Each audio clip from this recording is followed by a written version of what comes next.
วิงซาซาโซโซเสียงจันห้องเนอะ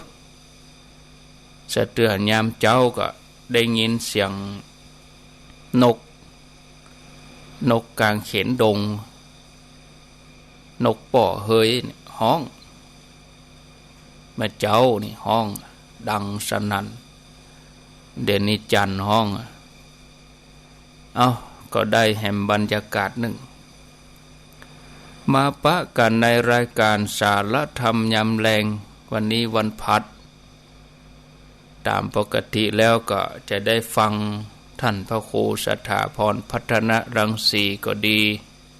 ท่านพระอาจารย์ภพท่านพระปลัดภพสังวโรวัดม่อนปูอินก็ดีแต่เนื่องจากว่าวันพัดนี้วันนี้ท่านถึง2ติดภารกิจงานตั้งคณะสงฆ์ท่านก็บ่ได้มาอาตมาภาพก็จะแตนเปิ้นไปจนถึงเปิ้นวันนี้อยู่ด้วยกันถึงปะ5 โมงบ่นู้ศรัทธาญาติโยมท่านทั้งหลายความจริงแล้วภาระหน้าที่การอาตมาก็มีนั่นน่ะวันนี้ในหมู่บ้านก็มีงานศพเผาไปแล้วเผาไปเมื่อเที่ยงปลายบ่ายโมงเข้ามาวัดก็เตรียมสถานที่ในวัดอย่างที่บ่เข้าที่เข้าตังกาเก้าอี้กาเต็นท์กาเสื่อสาดเพราะบางทีก็ต่างบ่เหมือนต้อยเนาะมอบหมายให้พระลูกวัดกันอย่างกาบางทีก็บ่เป็นตามที่เฮาได้กึดก็เลยต้องไปพอดูแลกำกับจัดนั่นจัดนี้สักหน่อยพอดีในวัดนี่ก็มีงานเมื่อตะคืนหลวงตานี่เพิ่นเป็นปูจารย์เก่าเป็นมัคคณายกแล้วก็มาบวชอยู่ในวัดปากตังเจริญนี่ได้7-8 พรรษาละอายุ83เมื่อตะคืนเปิ้นมรณภาพไปประมาณ4 ทุ่มครึ่งอาตมาก็อยู่ด้วยจนเปิ้นดับจิตจนเปิ้นละสังขารไปศรัทธาก็ยังไปบอกให้เปิ้นสวดอิติปิโสสวากขาโตสุปฏิปันโนแล้วก็บอกให้ว่าปั่นปอนให้ลูกให้หลานเห็นเด้อตุลุงปั่นปอนให้ลูกให้หลานเหียอาตมาก็ว่านำไปหมู่ลูกหลานให้ก็ระงับจะไปให้เปิ้นจะไปบัดสุกเฮือสวดมนต์สวดอิติปิโสจนเปิ้นดับจิตไปบกองสัปปีติโยจบก็พอน้ำตาเปิ้นไหลนะแล้วก็เปิ้นก็ไปอย่างสงบอย่างนั้นห้องหมอมาแล้วเหมือนกันหมอก็มาหมอก็ว่าเปิ้นไปแล้วนี่ท่านอาจารย์เนี่ยไปห้องยากะเปิ้นก็จะไปปั๊มไปหยังก็จะเจ็บจะหยังจะไปล้วงต่อล้วงหยังใส่เครื่องหยังแฮมก็ก็เลยปรึกษาญาติลูกหลานก็ว่าเฮือเปิ้นไปอย่างสงบอย่างเงี้ยเนาะไปอย่างสงบแต่ก็เลยต้องมีงานที่วัดจะได้นั่นก็เวลารายการก็บละเนาะศรัทธาญาติโยมเปิ้นก็รอฟังกันอยากวันใดบ่ได้ยินได้ฟังแต่ละตนครูบาอาจารย์ญาติโยมก็ถามวันใดตีเว้นไปบ่ได้ยินก็กึดใจหาง่อมใจหาไปทางใดจ้าหายไปไหนฮะเถื่อวิทยุดับไปหมอกสัก5 นาที10 นาทีก็เอาละกำนั้นโทรศัพท์อดอัดโทรถามคนนั้นโทรถามคนนี้มันได้ยินก็บ่ได้ยินนะ โอ้ตั้งแต่เจ้าแล้วนะอย่าหูคำตอบที่ไหนลูกหลานก็เลยเป็นเครียดไปโดยคนเฒ่าจันย่างแล้วโลนี่โดบอกกองจันย่างนี่ดักปิ้งไปกระเดหำสกรรมห้องหามาเนอโอ้เที่ยวรอบบ่ายนี่ห้องบ่เมินดูนี่รอบบ่ายนี่ห้อง15 นาทีแล้วเนาะสัก4 โมงไปก็จะมาแหมยกจันโอ้หนักศรัทธาเพราะว่าไม้สำสาต้นใหญ่มีหน้าวัดจันนักขนาดใบเสียงแล้วก็เดี๋ยวในหน่วยมาทำมะโอ้ช่วงใบมันหล่นนะญาติโยมโอ้พออย่างหิมะตกนั่งพออย่างเดียวใบสำสานี่เปิดห้องหลายจื่อเนาะก้ามปูกะจามจุรีกะสำสากะห้องหลายจื่อเนี่ยเบเดนี่หน่วยเปิ่นมาออกมาเป็นฟักอย่างบะขามนี่เขาก็เจ้ามาเก็บเอาไปให้งัวเหมือนกันงัวกินเหมือนกันใบนี่เอามาเป็นปุ๋ยถึงเอากองไว้หันปีหนึ่งก็เป็นปุ๋ยเอามาอู้ถึงตะกี้ว่าเมื่อดับไป5 นาที10 นาทีก็ญาติโยมก็เป็นละวุ่นละวือเหมือนยัง2-3 วันก่อนที่ได้ปิดปรับปรุง10 โมงปลายโอ้เอายังก็นึกว่าจะบัดแล้วเอาจนแล้วพอค่ำพอมืดพอ20:51โด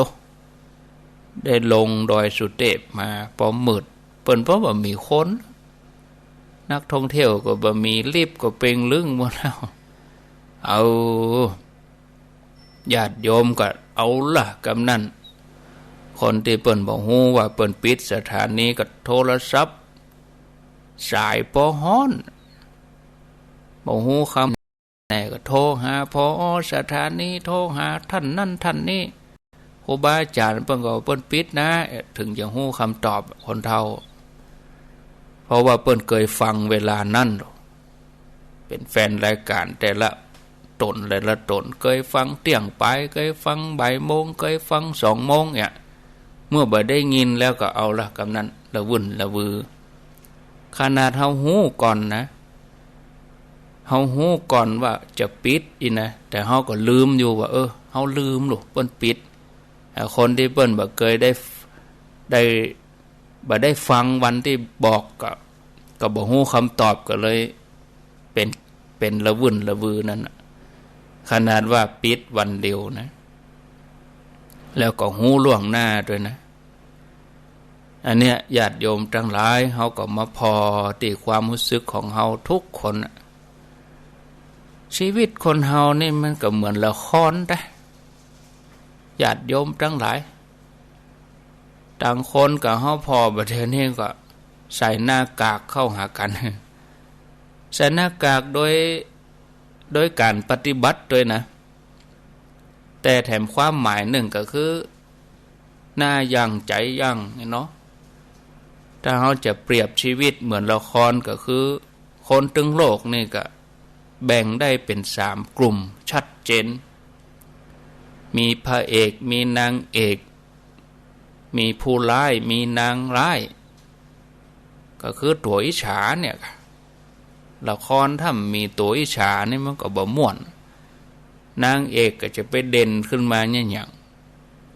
ถ้าบ่มีตัวโกงก็บ่พระเอกก็บ่เด่นฮะเมาะก็ต้องมีตัวโกงนะมีพระเอกมีนางเอกมีผู้ร้ายแล้วก็มีคนกลางๆบ่ดีบ่ร้ายท่านผู้ฟังแล้วเขาก็ปฏิเสธกันว่าห้อมเป็นอย่างอันห้อมเป็นอย่างอีเป็นก็บางทีเขาก็สวมบทบาทโลกนี้คือละครศรัทธาญาติโยมท่านทั้งหลายบางทีเขามาเกิดว่า แต่ละคนก็แสดงบทบาทของกันไปคงปฏิเสธว่าคนส่วนใหญ่ตึงโลกนี้แต่ละคนก็อยากจะเป็นพระเอกนางเอกไผก็บ่เคยเป็นผู้ร้ายไผบ่เคยเป็นนางร้ายบ่เคยเป็นตัวโกงนะแต่ในสังคมแห่งโลกความเป็นจริงสังคมแห่งโลกความจริงเนี่ย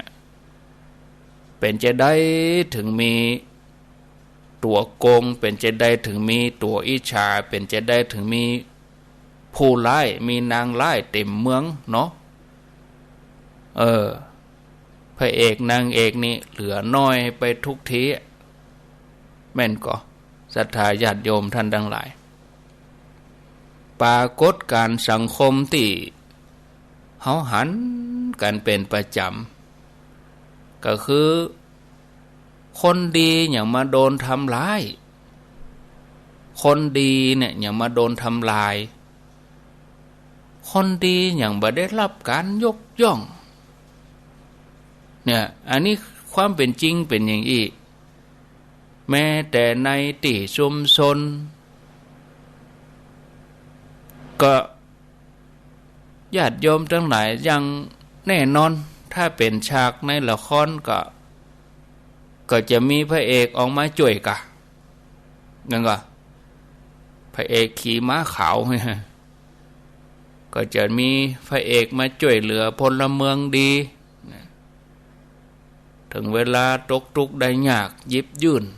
แต่ในโลกความจริงโดยส่วนใหญ่แล้วก็บ่มีไผกล้าแสดงตัวที่จะมาเป็นพระเอกนางเอกติดเตะเพราะว่าอย่างพอเปิ้นก่อนเอาเปิ้นว่าถ้ายกมือถือตัวแน่แย่แล้วบ่แก้ไขนี่เปิ้นจะแย่อย่างพอเปิ้นก่อนกะแล้วเฮาก็เลยได้แย่หยังในสิ่งที่ดีงามพอเปิ้นก่อนเอาเปิ้นว่าเปิ้นว่าหยังได้ก็ว่าหยังอันน่ะบ่ยากนะกล้าเริ่มต้นก็ยากล่ะศรัทธาญาติโยมพอเปิ้นก่อนเอาเปิ้นว่าถ้ายกมือถือตัวแน่แย่แล้วบ่แก้ไขบางทีก็เปิ้นหยังได้ก็เอาหยังอันน่ะเป็นหยังยะไปถ้าได้ดีถ้าเป็นสิ่งที่ดีโอ้ดีก็ถ้าเซมาบดีมารอซ้ำเติมนั่นนะหาว่าแล้ว ประเภทนี้มันมีหนักถึงว่าแล้วนะโอ้ศรัทธาญาติโยมนอกเหนือไปจากพฤติกรรมคนหายแบบเปิ่นห้องว่าแบบ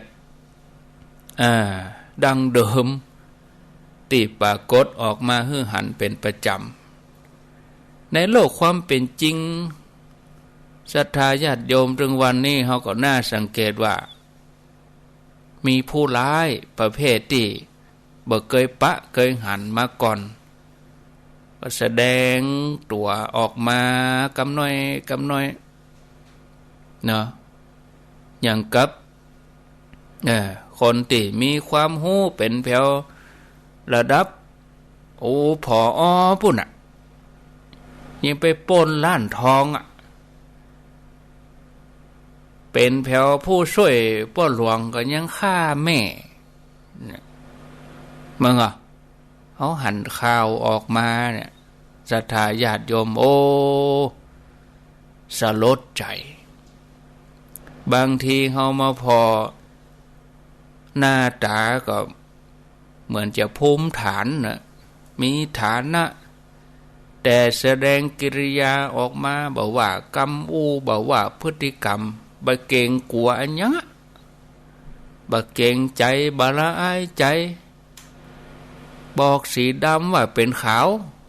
คนก็จะว่าขาวเพราะกลัวบางทีก็จักจูงให้คนหลงไปในก้นบึ้งแห่งความบดีขาดสติขาดปัญญา อันยังเป็นสาเหตุของความแตกต่างของคนเราเนี่ยญาติโยมบ่าโดยเฉพาะความแตกต่างที่ชัดเจนระหว่างขาวกับดำระหว่างดีกับชั่วระหว่างคนดีกับคนเลวระหว่างคนที่ยึดมั่นในคุณธรรมกับคนที่ย่อนเรื่องคุณธรรมกับคนที่ยึดมั่นธรรมะกับคนที่มกมุ่นอยู่กับอกุศลวันนี้เราจะมาเรียนรู้ร่วมกันเรื่องสาเหตุของความแตกต่างโดยอาศัยข้อมูลอาศัย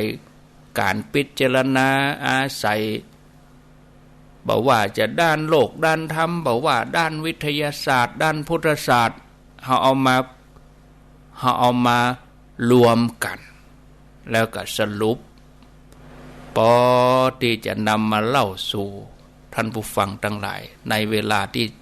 พอเหมาะพอดีถือว่าเป็นธรรมสมนากุลก็จะมีรายละเอียดเป็นข้อเนาะมีถึงหมดก็ประมาณ3ข้อที่1ความเป็นตัวตนของมนุษย์เฮาแต่ละคนนั่นขึ้นอยู่กับอะไรอย่าง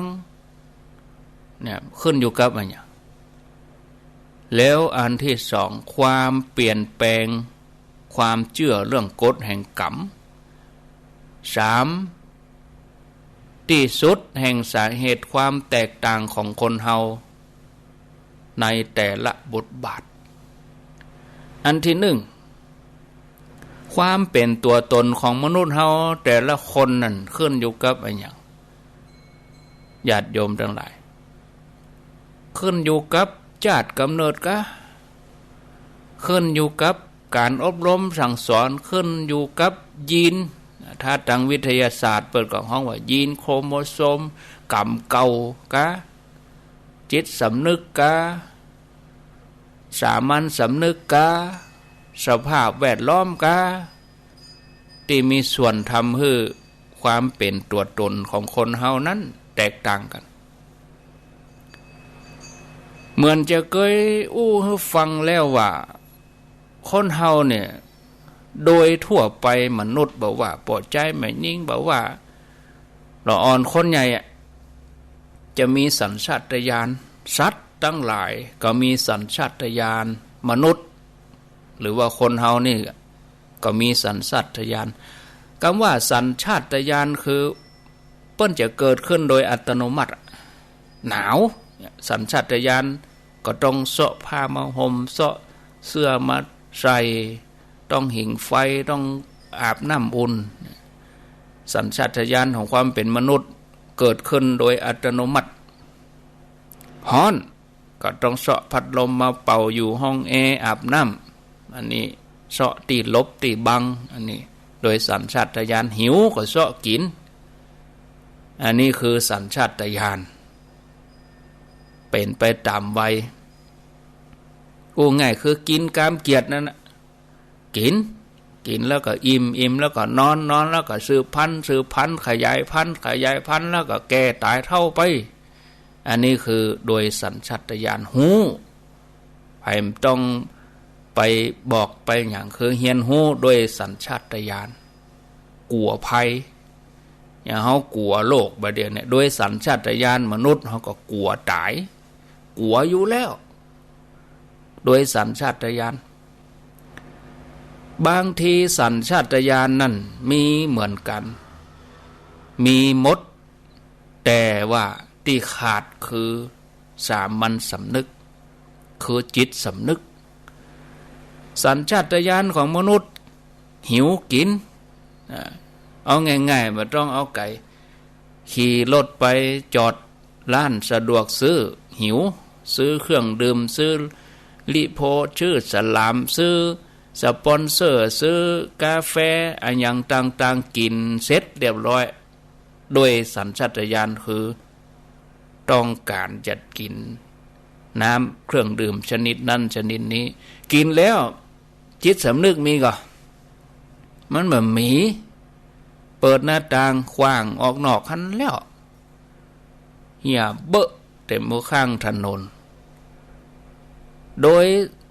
สัญชาตญาณของความเป็นมนุษย์มีแต่ขาดสามัญสำนึกอย่างเวลาไปงานอย่างต่างๆเนี่ยสัญชาตญาณคือไปตามโรงทานนี่คือหิวหิวต้องไปเสาะกินแต่สามัญสำนึกจะนึกก็ว่าเฮาเอานักล้ำมันจะวิทย์คนตั้งหลังติวไปเป็นหูกี้ถุงวุ่นจิ้มเหี่ยกู้อันกินบะเสียงก็ไปญาติแต่หมู่ต้นไม้ต้นไม้มากกว่าขนมเส้นแกงเพชรต้นไม้มันไม่ใช่กินดูมันก็ฮ้อนหยกมันเป็นพริกเป็นอย่างกองฟมก็อย่างก็ก๊อกนี่โอ้งานแต่ละงานสัญชาตญาณมีแต่ขาดจิตสำนึกอย่างเนี้ยเกี่ยวข้องด้วยอย่างมันแบบเกี่ยวข้องว่าโอ้มันจะเป็นกรรมไหมใจคนเฮานี่มันพัฒนาได้พฤติกรรมนี่มันเปลี่ยนแปลงได้เนาะสภาพแวดล้อมตัวอย่างตัวเขาต้องเกยตัวกินไหนขวางหันคนเฮามันอย่างนั้นหรอญาติโยมเนาะกินไหนขวางหันกินหันขวางหันครูบาอาจารย์เคยอู้ว่าถ้าจะขว้างนะจะไปเอาซุกแต่หมู่ต้นไม้เอาขว้างหื้อหันให้เลยมันกวดง่ายมันเก็บง่ายเอาไปซุกต้นไม้มันหันยากเดี๋ยวฝนตกมาไปน้ำไปขังแต่หมู่ก๊อกแต่หมู่มันบ่หันแล้วก็ยุงไปไข่เนี่ยโอ้เฮาต้องพอลึกกว่านี้นะญาติโยมเต้าอี้ยังบักแก้ไขได้นี่จะไปเอาธรรมะอันยังแถมหิริบะมีโอตปะบะมีเอาธรรมะที่ไหนบ่ต้องเอาธรรมะสูงอย่างใดเอาง่ายๆอย่างเอี้ยก่อนที่คนเฮาจะมีความรู้เกี่ยวกับยีนเกี่ยวกับพันธุกรรมยีนเด่นยีนด้อยอีเนาะวิทยาศาสตร์เปิ้นเฮียนนี่อันโตญาติโยมบทบาทหน้าที่ความเชื่อถือยึดถือกันมาเมินเฮาก็จะมีฐานมาจากศาสนาเข้ามาเกี่ยวข้องเพราะว่ากุศลผลบุญแต่ชาติปางก่อนเป็นผลของการที่เฮาได้ทำดีทำชั่วมือปรากฏต่อมาเมื่อคนเฮามีความรู้เกี่ยวกับพันธุกรรมเกี่ยวกับ DNA เกี่ยวกับยีนหมู่นี่เฮาก็มีความเข้าใจตรงกันจากฝั่งวิทยาศาสตร์ว่าเฮามีรูปร่างหน้าตาอย่างอี้หูตาจะได้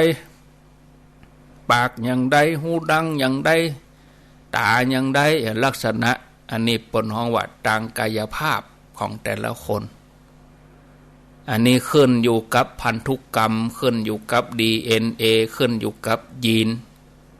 ที่คนเฮาคนหนึ่งได้มาจากฝ่ายที่เป็นป่อฝ่ายที่เป็นปู่บางทีไปโผล่รุ่นหลานบางทีหลานหน้าเหมือนอุ้ยปุ่นป่อแม่ก็เหมือนอุ้ยปุ่นเนี่ย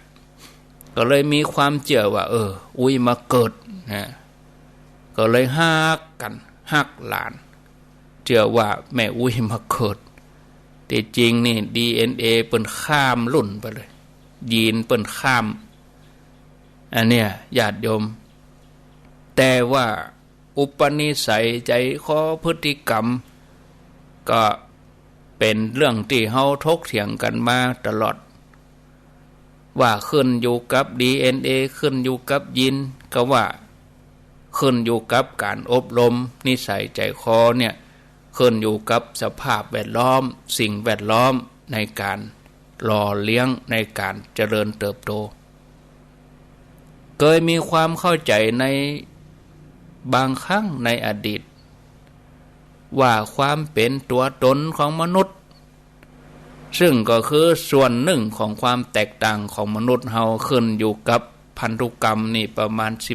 15% สภาพแวดล้อม 85% ในจำนวน 100% นี่นะมาจนถึงบัดเดียว2563ความหันส่วนใหญ่ในวงการวิทยาศาสตร์การแพทย์บอกว่าจะพันธุกรรมบอกว่าจะ DNA บอกว่าจะยีนแล้วก็สภาพแวดล้อมการเจริญเติบโตมีบทบาทปอๆกัน มีตัวอย่างการได้ปะยีนที่ทำให้คนเฮาบางคนมีความโน้มเอียงคนมีความโน้มเอียงจะเป็นคนชอบเสี่ยงชอบความรุนแรงนักกว่าคนทั่วไปอันนี้ยีนนี้เปิ้นฮ้องว่ายีนความรุนแรงแต่ข้อมูลส่วนใหญ่ก็มีแนวโน้มว่ามียีนความรุนแรงอย่างเดียวบ่ได้ยะให้คนมียีนประเภทนี้แสดงพฤติกรรมรุนแรงออกมาต้องขึ้นอยู่กับสภาพแวดล้อมขึ้นอยู่กับพ่อแม่ซึ่งขึ้นอยู่กับกัลยาณมิตรนั่นขึ้นอยู่กับว่าเขาจะฮับจากไผบะม่วงหวานแล้วเอาบะม่วงส้มมาปลูกใกล้มันก็ส้มไปก็มีแม่นวะญาติโยมบางทีนะรสชาติก็เปลี่ยนนะอันที่สองความเปลี่ยนแปลงของความเชื่อเรื่องกฎแห่งกรรมก็มีประเด็นว่าคนยุคใหม่มีความรู้ทางวิทยาศาสตร์เพิ่มนักขึ้นเนาะเขาจะเชื่อเรื่องกฎแห่งกรรมนี่น้อยลงไปเพราะความบ่ชัดเจนเพราะความบ่แน่ใจเรื่องภพเรื่องชาติว่ามีแต่ก็ละอ่อนบางคนนี่มันเชื่อนะชาติแล้วชาติหน้าสวรรค์นรกเขามันเชื่อเขาว่าบะหมี่นี่บ่ได้หมายความว่ามันบะหมี่นะญาติโยมนะที่บะหมี่เพราะเฮาบ่หันเฮาจะไปว่ามันบะหมี่มันมีแต่เฮาบ่หันเนี่ยก็ยังเชื้อโรคนะเฮาไปฮู้ว่าไผเป็นมีก็เชื้อโรคโควิดนี่มีก็มีนะแต่เฮาบ่หันน่ะเฮาก็เลยต้องกลัวมันเสี่ยงเฮาบ่ฮู้ไผเป็นไผบ่ฮู้ดีบ่ดีคนอู้สองหน้าเฮานี่ก็เสี่ยงแล้วเฮาว่ามันมีได้จังได๋ก็มีแน่เนาะแต่เฮาบ่หันบาปบุญกรรมเวรเปิ้นมีกะแต่เฮาบ่หันต่อเมื่อเฮาประสบปุ่นเฮาถึงจะมาอดควรว่าเอ้ยเป็นกรรมเป็นเวรไอ้หยังบ่ฮู้ตอนอยู่สุขสบายนี่มันเชื่อแหละต่อเฮือได้ประสบปุ่นถึงจะเข้าใจเนาะท่านผู้ฟังญาติโยมเฮาต้องพอฮือแยกแยะกฎแห่งกรรมที่เกี่ยวข้องเกี่ยวเนื่องกับชาติกับภพอย่างที่ว่าคนบ่เดียวถ้าเขาบ่เชื่อจัดแล้วจัดหน้าเอาง่ายๆแต่ว่ามีก็แต่ว่าวันที่4เนี่ยมีก็มีแต่วันซื่นมีก็วันที่3มีก็มีแล้วเดือนแล้วมีว่าเดือนกุมภาปี56ปี63เนี่ยเดือนกุมภาปี63ก็มีนะครับแล้วก็บ่ปิ๊กมาแล้วนะ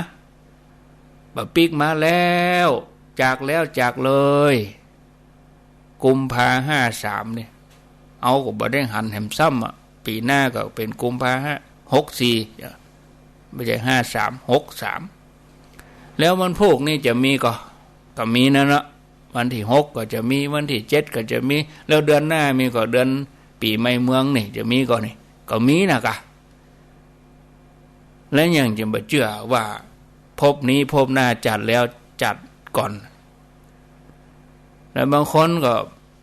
บอกว่าพระพุทธเจ้าบ่มีแล้วเฮาเชื่อก็ว่าอุ้ยมอนของอุ้ยมอนเฮาเนี่ยเปิ้นมีไหนเฮาก็บ่ฮู้ว่าเปิ้นมีไหนเฮาจะฮู้กันกับเพียงแค่3เจน ขึ้นตั้งบนร้านเฮาไปถามหลานเฮาเดี๋ยวนี้ฮู้จักอุ้ยมอนของอุ้ยมอนเขาก็ว่าบ่มีเพราะเขาบ่เคยหันหน้าตาของอุ้ยมอนเฮาแต่คนที่เคยหันอุ้ยมอนก็มีนะก็เถียงกันหน้าดำหน้าแดงก็หันน่ะ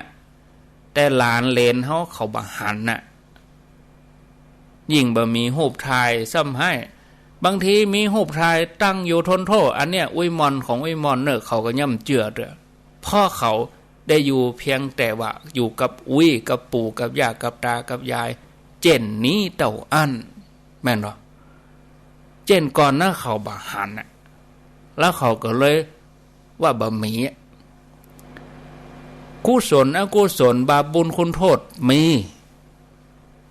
ถ้าเฮาได้ประสบปัจจตังถ้าเฮารู้ได้เฉพาะตนเฮาจะเกิดความเชื่อขึ้นมา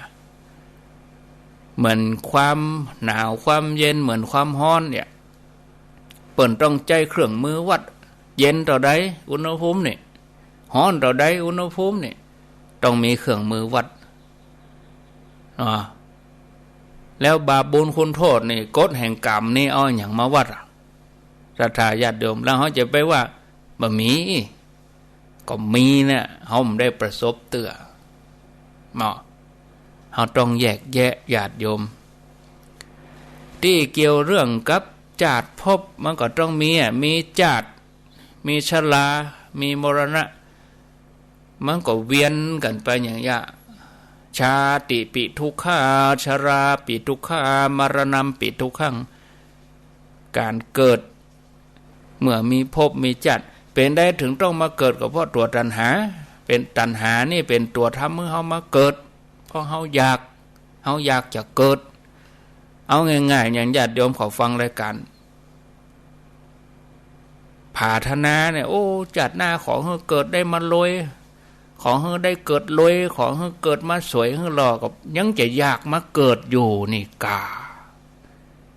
จะปีกมาตุกเนี่ยอย่างแถมญาติโยม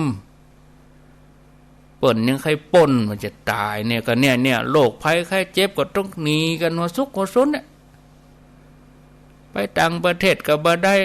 ต้องเสาะซื้อผ้ามาปิดเอาคนที่เอาเปรียบสังคมกับของที่เปิ้นขว้างแล้วของเก่าก็เอามาขายแหมใหม่ว่ามันมีสัปปะแต่โลกเฮานี่แต่เนี่ยได้เมื่อเฮามาเกิดแล้วเฮาตั้งอยู่แล้วศรัทธาญาติโยมเฮาก็ถ้าเฮาเข้าใจเฮาแยกแยะก็จะเนี่ยให้เฮาเกิดความมั่นใจว่าเรื่องจาตุเรื่องภพใจเฮาก็ได้สูงขึ้นมาเฮาก็จะได้เป็นผู้ที่ประมาทเฮาก็กลัวที่จะทำบาปเฮาก็จะเห่งที่จะทำดีถ้าเฮาไปทำบาปเฮาก็ต้องไปชดใช้บ่จาตุนี้ก็จาตุหน้าถ้าเฮามีความศรัทธาในเรื่องลักคิดอย่างนี้สำหรับเรื่องจาตุภพนั้นมีแต่ก็สิ่งหนึ่งที่เฮาพอจะพิจารณาแล้วก็เอามานำเสนอให้ญาติโยมท่านทั้งหลายได้ฟังได้ถึงแม้ว่าแนวโน้มทางด้านวิทยาศาสตร์จะบอกว่าจาตุภพอาจจะบ่มีแต่เปิ้นก็บ่ได้ปฏิเสธว่าจาตุภพนั้นบ่มีจริงแน่นอนเพราะอย่างเป็นวิทยาศาสตร์เนี่ยถ้าวันหนึ่งมีหลักฐานแน่ชัดที่ปฏิเสธบ่ได้ว่าจาตุภพมีจริงวิทยาศาสตร์นี่ก็อาจจะถูกปฏิเสธไปแต่ว่าสิ่งสำคัญไปกว่านั้นญาติโยมทั้งหลายสำหรับเฮาท่านทั้งหลายอันเป็นผู้ที่ท่องไปในสังสารวัฏในวัฏสงสารนี่นะบอกว่าจะภพจาตุจะมีจริงก็มีจริงกันเนาะก็ขอให้เชื่อเถอะเรื่องกฎแห่งกรรมเชื่อให้เต็มร้อยเพราะมนุษย์เฮาก็คนที่เกิดมาที่เฮาได้เป็นมนุษย์ปกติธรรมดาเนี่ยก็ดีที่สุดแล้วเนาะเฮาก็ฮู้แก่ใจดีว่า สิ่งที่เฮากึดสิ่งที่เฮาทำนั้นเป็นสิ่งที่ดีก่อเมื่อเฮาไปทำในสิ่งที่เลวร้ายบ่ถูกต้องก็ให้เฮาตระหนักหูแน่แก่ใจว่าเฮาได้สร้างกรรมชั่วไว้แล้วเด้อแล้วผลของการทำกรรมชั่วนี้ก็จะเกิดขึ้นโดยทันทีโดยบ่ต้องไปรีรอจัดหน้าละอันเนี้ยคือกฎแห่งกรรมอันเป็นติแต่แน่นอนแต่การที่คนเฮานี่ที่มีความรู้มีสถานภาพสังคมที่ควรเป็นผู้นำในด้านดีแก่สังคมกับแสดงพฤติกรรมเป็นผู้ร้ายนะสาเหตุส่วนใหญ่ก็มาจากความพ่ายแพ้ต่อปัจจัยอันเป็นอกุศลปัจจัยแห่งอกุศลนั่นคือความโลภความโกรธความหลงก็มาเข้าลักตัณหาในพุทธศาสนานั่นน่ะคนส่วนใหญ่ที่หลงผิดไปแสดงบทเป็นผู้ร้ายอย่างที่บางทีก็เป็นชั่วคราวเนาะแล้วก็กลับตัวกลับใจส่วนใหญ่มาจากสำนึกแห่งความเป็นมนุษย์ที่แท้จริงที่อยู่เบื้องลึกในใจทำไปแล้วกลัวก็ทำไปแล้วละอายก็ยังดีที่กลับตัวกลับใจได้แต่ถ้าทำแล้วยังเย่อหยิ่งเอาความชั่วมาโชว์เอามาแชร์ความบดีนี่เอามาอวดอย่างความดีย่ำเอามาอวดมั้งก็อันนี้เพราะว่าอย่างเพราะว่าขาดสำนึกแห่งความเป็นมนุษย์ที่แท้จริงบางทีเปิ่นยับได้รู้เท่าไม่ถึงการพ่อเสียใจพ่อแล้วอย่างไรก็บัดตั้งใจอีกหลายๆเหตุผลญาติโยมทั้งหลายแต่ก่อนทำนั่นก่อนจะทำนั่นนะจะมีสำนึกของความเป็นมนุษย์ต่อใดมั้งสำหรับคนส่วนหนึ่งที่ถลำลึกไปเลยกับพฤติกรรมที่เป็นผู้ร้ายจนกับบัดสามารถที่จะกลับตัวกลับใจได้เลยก็จะมีอยู่สองลักษณะคือหนึ่ง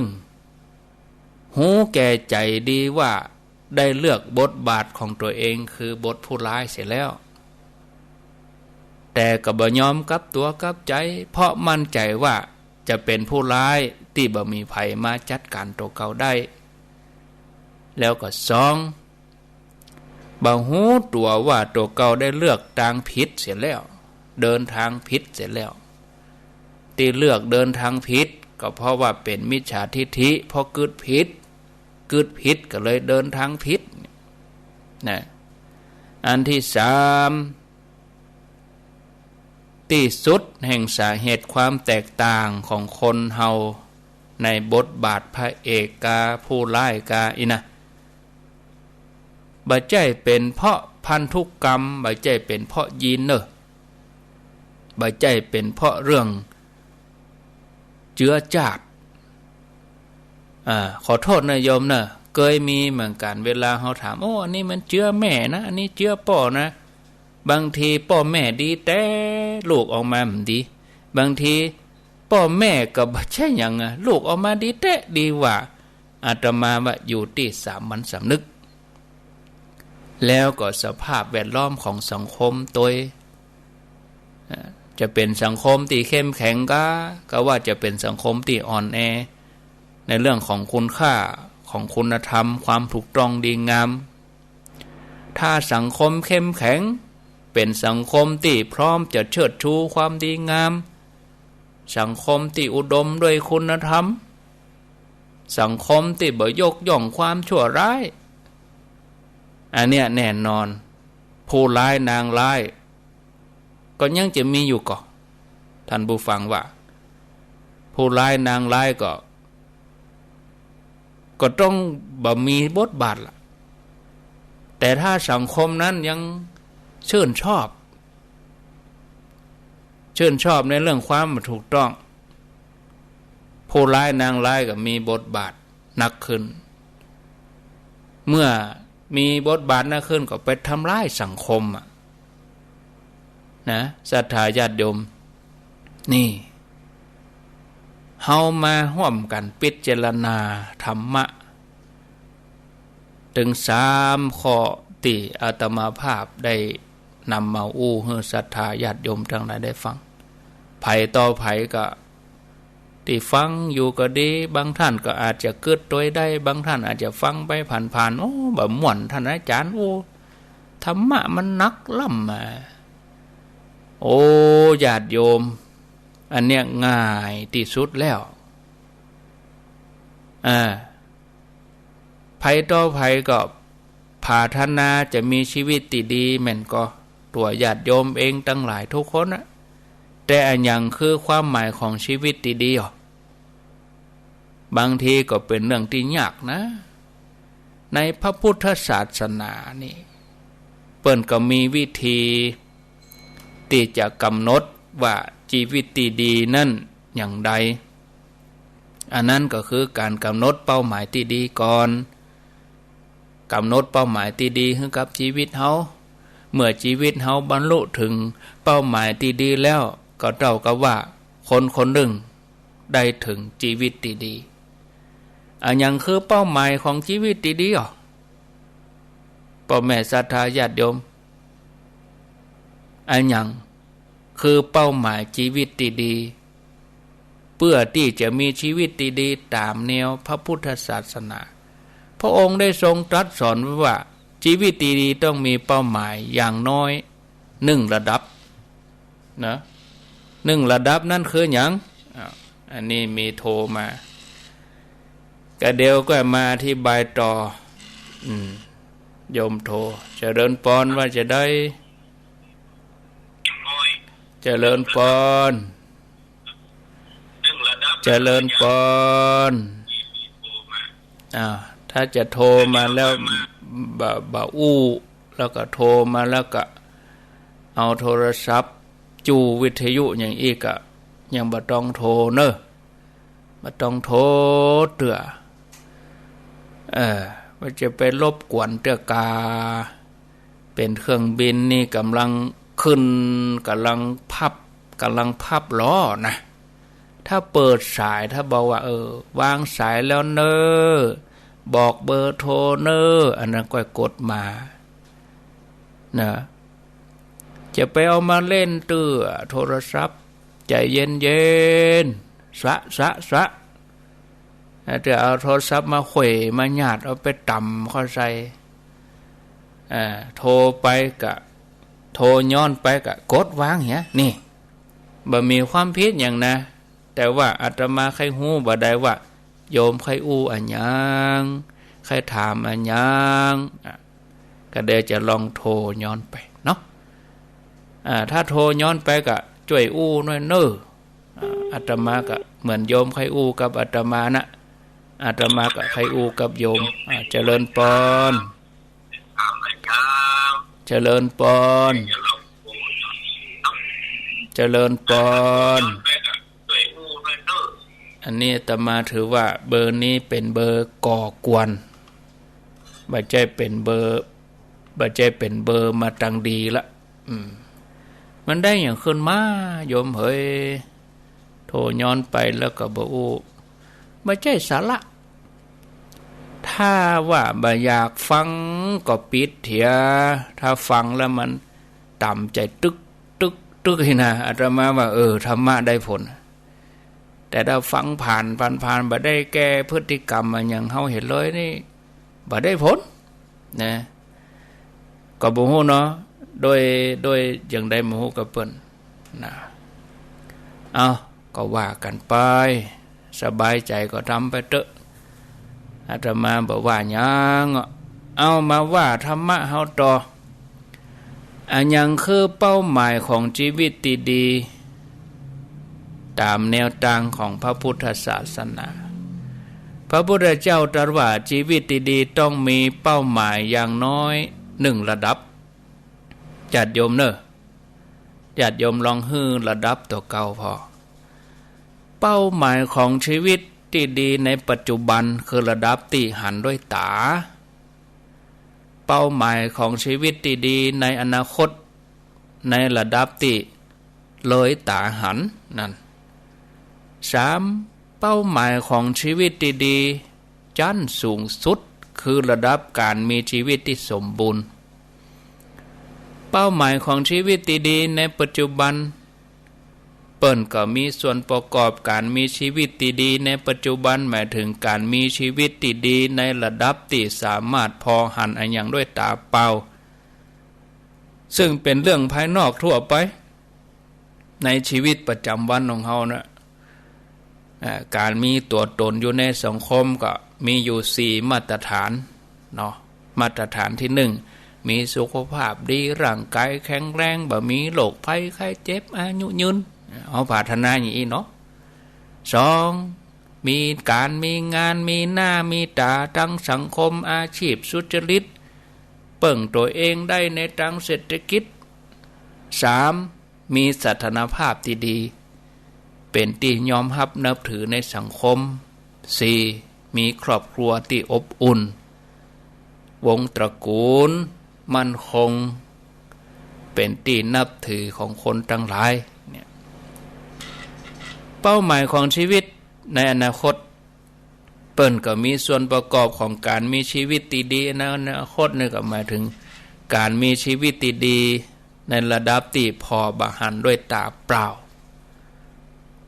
หากแต่เป็นเรื่องของการเจริญงอกงามในทางจิตใจ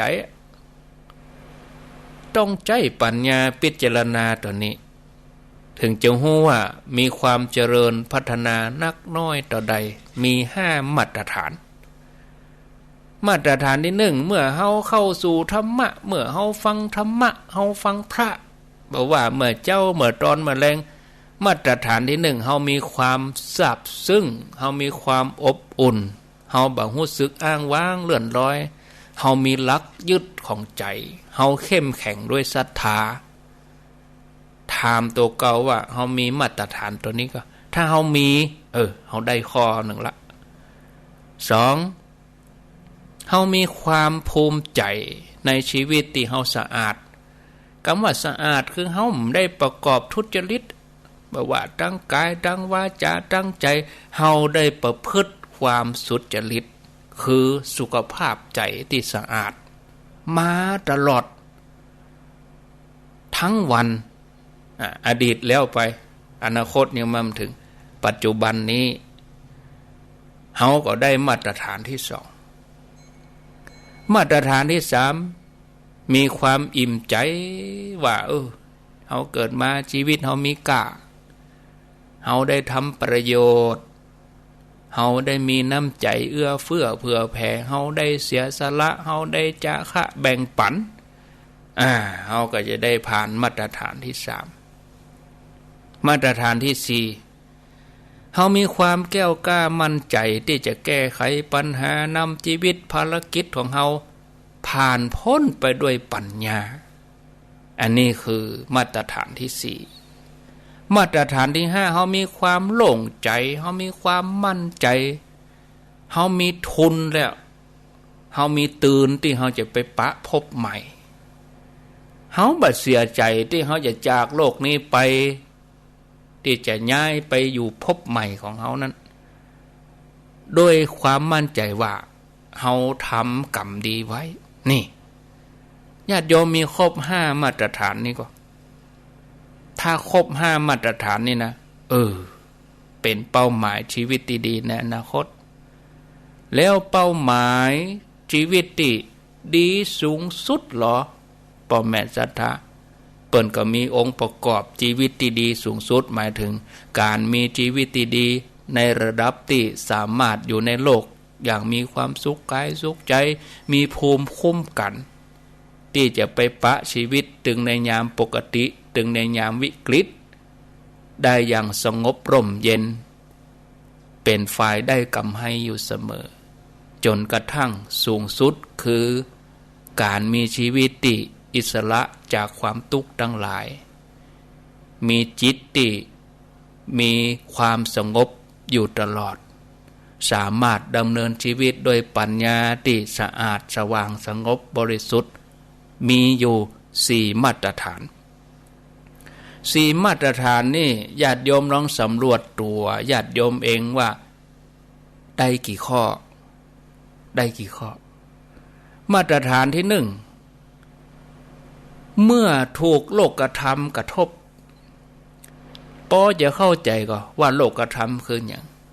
คือฝ่ายอิทธลมอันนี้ถลมฝ่ายปอใจฝ่ายปอใจมีสุขมีทุกข์มีลาภเสื่อมลาภมียศเสื่อมยศมีสรรเสริญมีนินทาเฮาจะไปมัวแต่ว่าฝ่ายดีอย่างเดียวโลกธรรมเปิ้นมาเป็นกู้เฮาจะไปมัวสุขอย่างเดียวเฮาต้องยอมว่าวันใดวันหนึ่งเฮาต้องทุกข์วันนี้เขาสรรเสริญวันหน้าเขาต้องนินทาวันนี้เฮามียศวันหน้าเฮาต้องเสื่อมยศอันนี้เปิ้นฮ้องว่าเป็นโลกธรรมเมื่อถูกโลกธรรมกระทบเฮากระเทือนก่อนเฮาจะปะความปรวนแปรถามว่าเฮาหวั่นไหวก็ว่าใจเฮาเกษมมั่นคงถ้าเฮาผ่านมาตรฐานที่1ได้ม่วนใจเนาะข้อที่2มาตรฐานที่2เมื่อเฮาตั้งหลายบ่ถูกความยึดติดถือมั่นบีบคั้นใจผิดหวังโศกเศร้าเสียใจร่ำไรรำพันอยากได้สิ่งไหนไม่ได้สิ่งนั้นนั่นก็เป็นทุกข์นะแต่ถ้าเฮาพิจารณาหูเต่าตามจิตเฮาโปร่งโล่งเบาสบายจิตเป็นอิสระถึงแม้เฮาจะถูกความยึดมั่นถือมั่นบีบคั้นใจเฮาจนถึงขั้นสุดท้ายเฮาสามารถเบาวางว่างได้แสดงว่าเฮาผ่านมาตรฐานที่2แต่เฮายังอย่าเอาเป็นเอาตายบ่ได้อย่างนั้นต้องเอาเนื้อนะอันนี้เฮาเบาละเฮาว่างละนะมาตรฐานที่3นี่เฮารู้สึกสดชื่นเบิกบานใจเฮาบ่ขุ่นมัวใจเฮาผ่องใสเฮามีความสุขติดแท้จากการได้ประพฤติปฏิบัติเอาคุณงามความดีสิ่งที่เฮาทำนั้นมาหล่อเลี้ยงใจเฮาหน่วงขึ้นมาทิกๆหน่วงขึ้นใจเฮาก็ปลื้มปีติเกิดเข้าใจมันก็ผ่องใสเข้าจิตเป็นกุศลจิตบ่เศร้าหมองจิตผ่องใสบ่มีทุกข์นะอันนี้ก็ผ่านมาตรฐานที่3มาตรฐานที่4เฮาฮู้เต่าตันแล้วเฮากำหนดได้กำหนดตัดไหนกำหนดตัดเหตุเฮาจะไปพอที่ผลเด้อเฮาพอที่เหตุเมื่อเฮากำหนดเหตุชีวิตเฮาก็หมดจดสดใสเฮาก็อยู่ด้วยสติปัญญาอันนี้เป็นมาตรฐานที่4เป้าหมายของชีวิตที่ดีที่ว่ามาเนี่ยญาติโยมภาษาวิชาการปนห้องว่าดัชนีชี้วัดการมีชีวิตที่ดีในปัจเจกบุคคลคือส่วนตัวส่วนตนไผ่พาธนาจะมีชีวิตที่จะดีงามก็ควรจะพัฒนาชีวิตตามแนวทางที่ว่ามาให้สมบูรณ์ทำไปเฮาก็จะได้เป็นชั้นอย่างน้อยที่สุดแม้ยังบ่สามารถพัฒนาไปจนถึงขั้นสูงสุดเฮาก็ควรจะยกระดับชีวิตของเฮาขึ้นมาในระดับพื้นฐานเบื้องต้นให้ชีวิตของเฮาสมบูรณ์คือแยกออกว่าอันไหนขาวอันไหนดำอันไหนดีอันไหนชั่วแล้วก็พัฒนาต่อไปศรัทธาญาติโยมเมื่อเฮาพัฒนาขึ้นไปก็จะเป็นของขวัญสำหรับตัวเก่าชีวิตที่ดีเป็นของขวัญ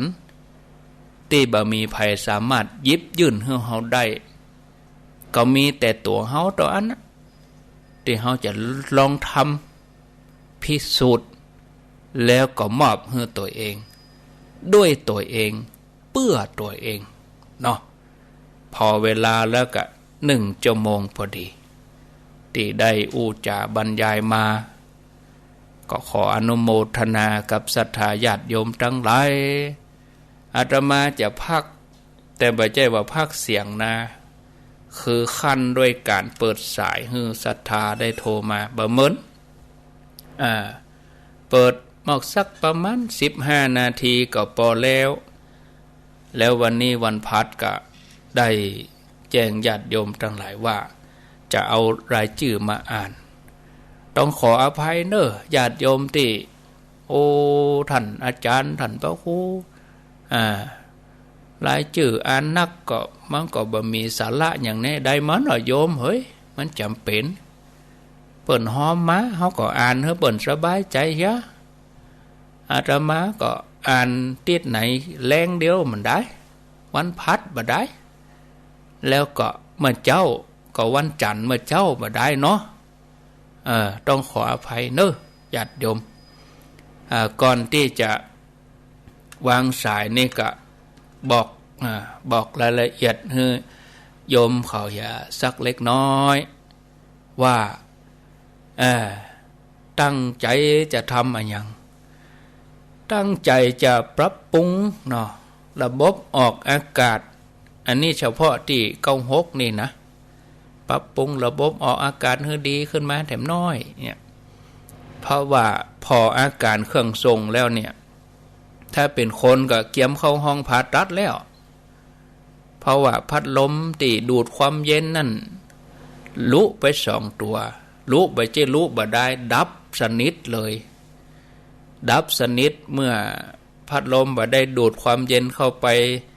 ผ่านแผงวงจรในเครื่องก็ทำให้เครื่องฮ้อนช่างก็ว่าบัดเดี๋ยวนี้มันเสียไปเพิกแล้วนะท่านอาจารย์ถ้าเป็นตับเขาก็ลุไปเพิกนะออกเพิกเดียวดีเพิกเดียวถ้าเป็นไตก็ไตวายไปข้างก็พัดลมมันบ่ดูดเย็นเข้าไปแล้วก็เดี๋ยวนี้เอาพัดลมเป่าตั้งหลังอันนี้ก็ญาติโยมก็ฟังหลังจากที่เปิ้นปิดไปแต่ว่าซึ้นก็คงจะได้ยินแจ่มขึ้นมาหน่อยดีขึ้นมาประมาณสัก 40% แต่โยมเขาเปิ้นฟังแล้วเปิ้นได้ยินว่าฟังแล้วชัดขึ้นเปิ้นหันความแตกต่างเปิ้นก็เลยให้คะแนนนักแต่ว่าเปิ้นก็ให้80พ้อง90พ้องนะแต่อาตมาให้ว่าดีกว่าเดิมมาเพียง 40% ย่อมถึง50แต่นะอันนี้ก็รอลุ้นถ้าว่าบ่ได้ปรับก็เครื่องคงจะลุไปแล้ววันใดวันหนึ่งมันวูบไปเลยมุบอย่างคนเฮาช็อกไปเลยน็อกไปเลยวูบไปเลยใหญ่ๆซ่อมก็ซ่อมประมาณ 2-3 เดือนปุ่นก่อนบ่เหลือเปิ้นปิดวันเดียวยังเดือดร้อนหาที่ไปปรับปรุงนี่คือว่าประคับประคองไปนะอันนี้คือความตั้งใจที่ทำไปแล้วคือหยังที่ทำไปแล้วคือก็ได้คอมใหม่2 เครื่องเดี๋ยวนี้ก็ใจสลับท่านอาจารย์มหาประสิทธิ์ที่เป็นอยู่สถานีแม่ข่ายก็ใจคอมใหม่คอมเก่าสลับกันก็เฮียนฮู้ไปกับน้อยก่อนนั้นก็ใจเครื่องเดียว24 ชั่วโมงเป็นคนก็อิดหูห่าไม่ได้นี่เปิ้นก็ปิดอย่างน้อยได้พัก 3-4 ชั่วโมงก็ยังดีแล้วก็ถ้าลงตัวแล้วก็กำนันก็ตัวใหม่ก็ใจเครื่องละ12 ชั่วโมงคอม2 ตัวอันนี้ก็ปัจจัยของญาติโยมเขานั่นแหละนะทำไปแล้วก็ใจแล้ว2หม้อปรับแรงดันกระแสไฟฟ้าเอาใส่แล้วใจแล้วดีแล้วเนาะ3ก็เพดานที่หัวเป็นหูช่องต่างๆหูที่เปิ่นเจาะสายไฟเข้าห้องอย่างพ่อหูนี่มารวมกันนี่มันมอกหน้าต่างนี่โยมก็บ่ตัดสักเตือมาได้ก็ฮ้อนโบกโอ้อย่างมาทำงานหนักแต่เนอก็ลุไปตัวก็เลยติดใหม่แหมตัว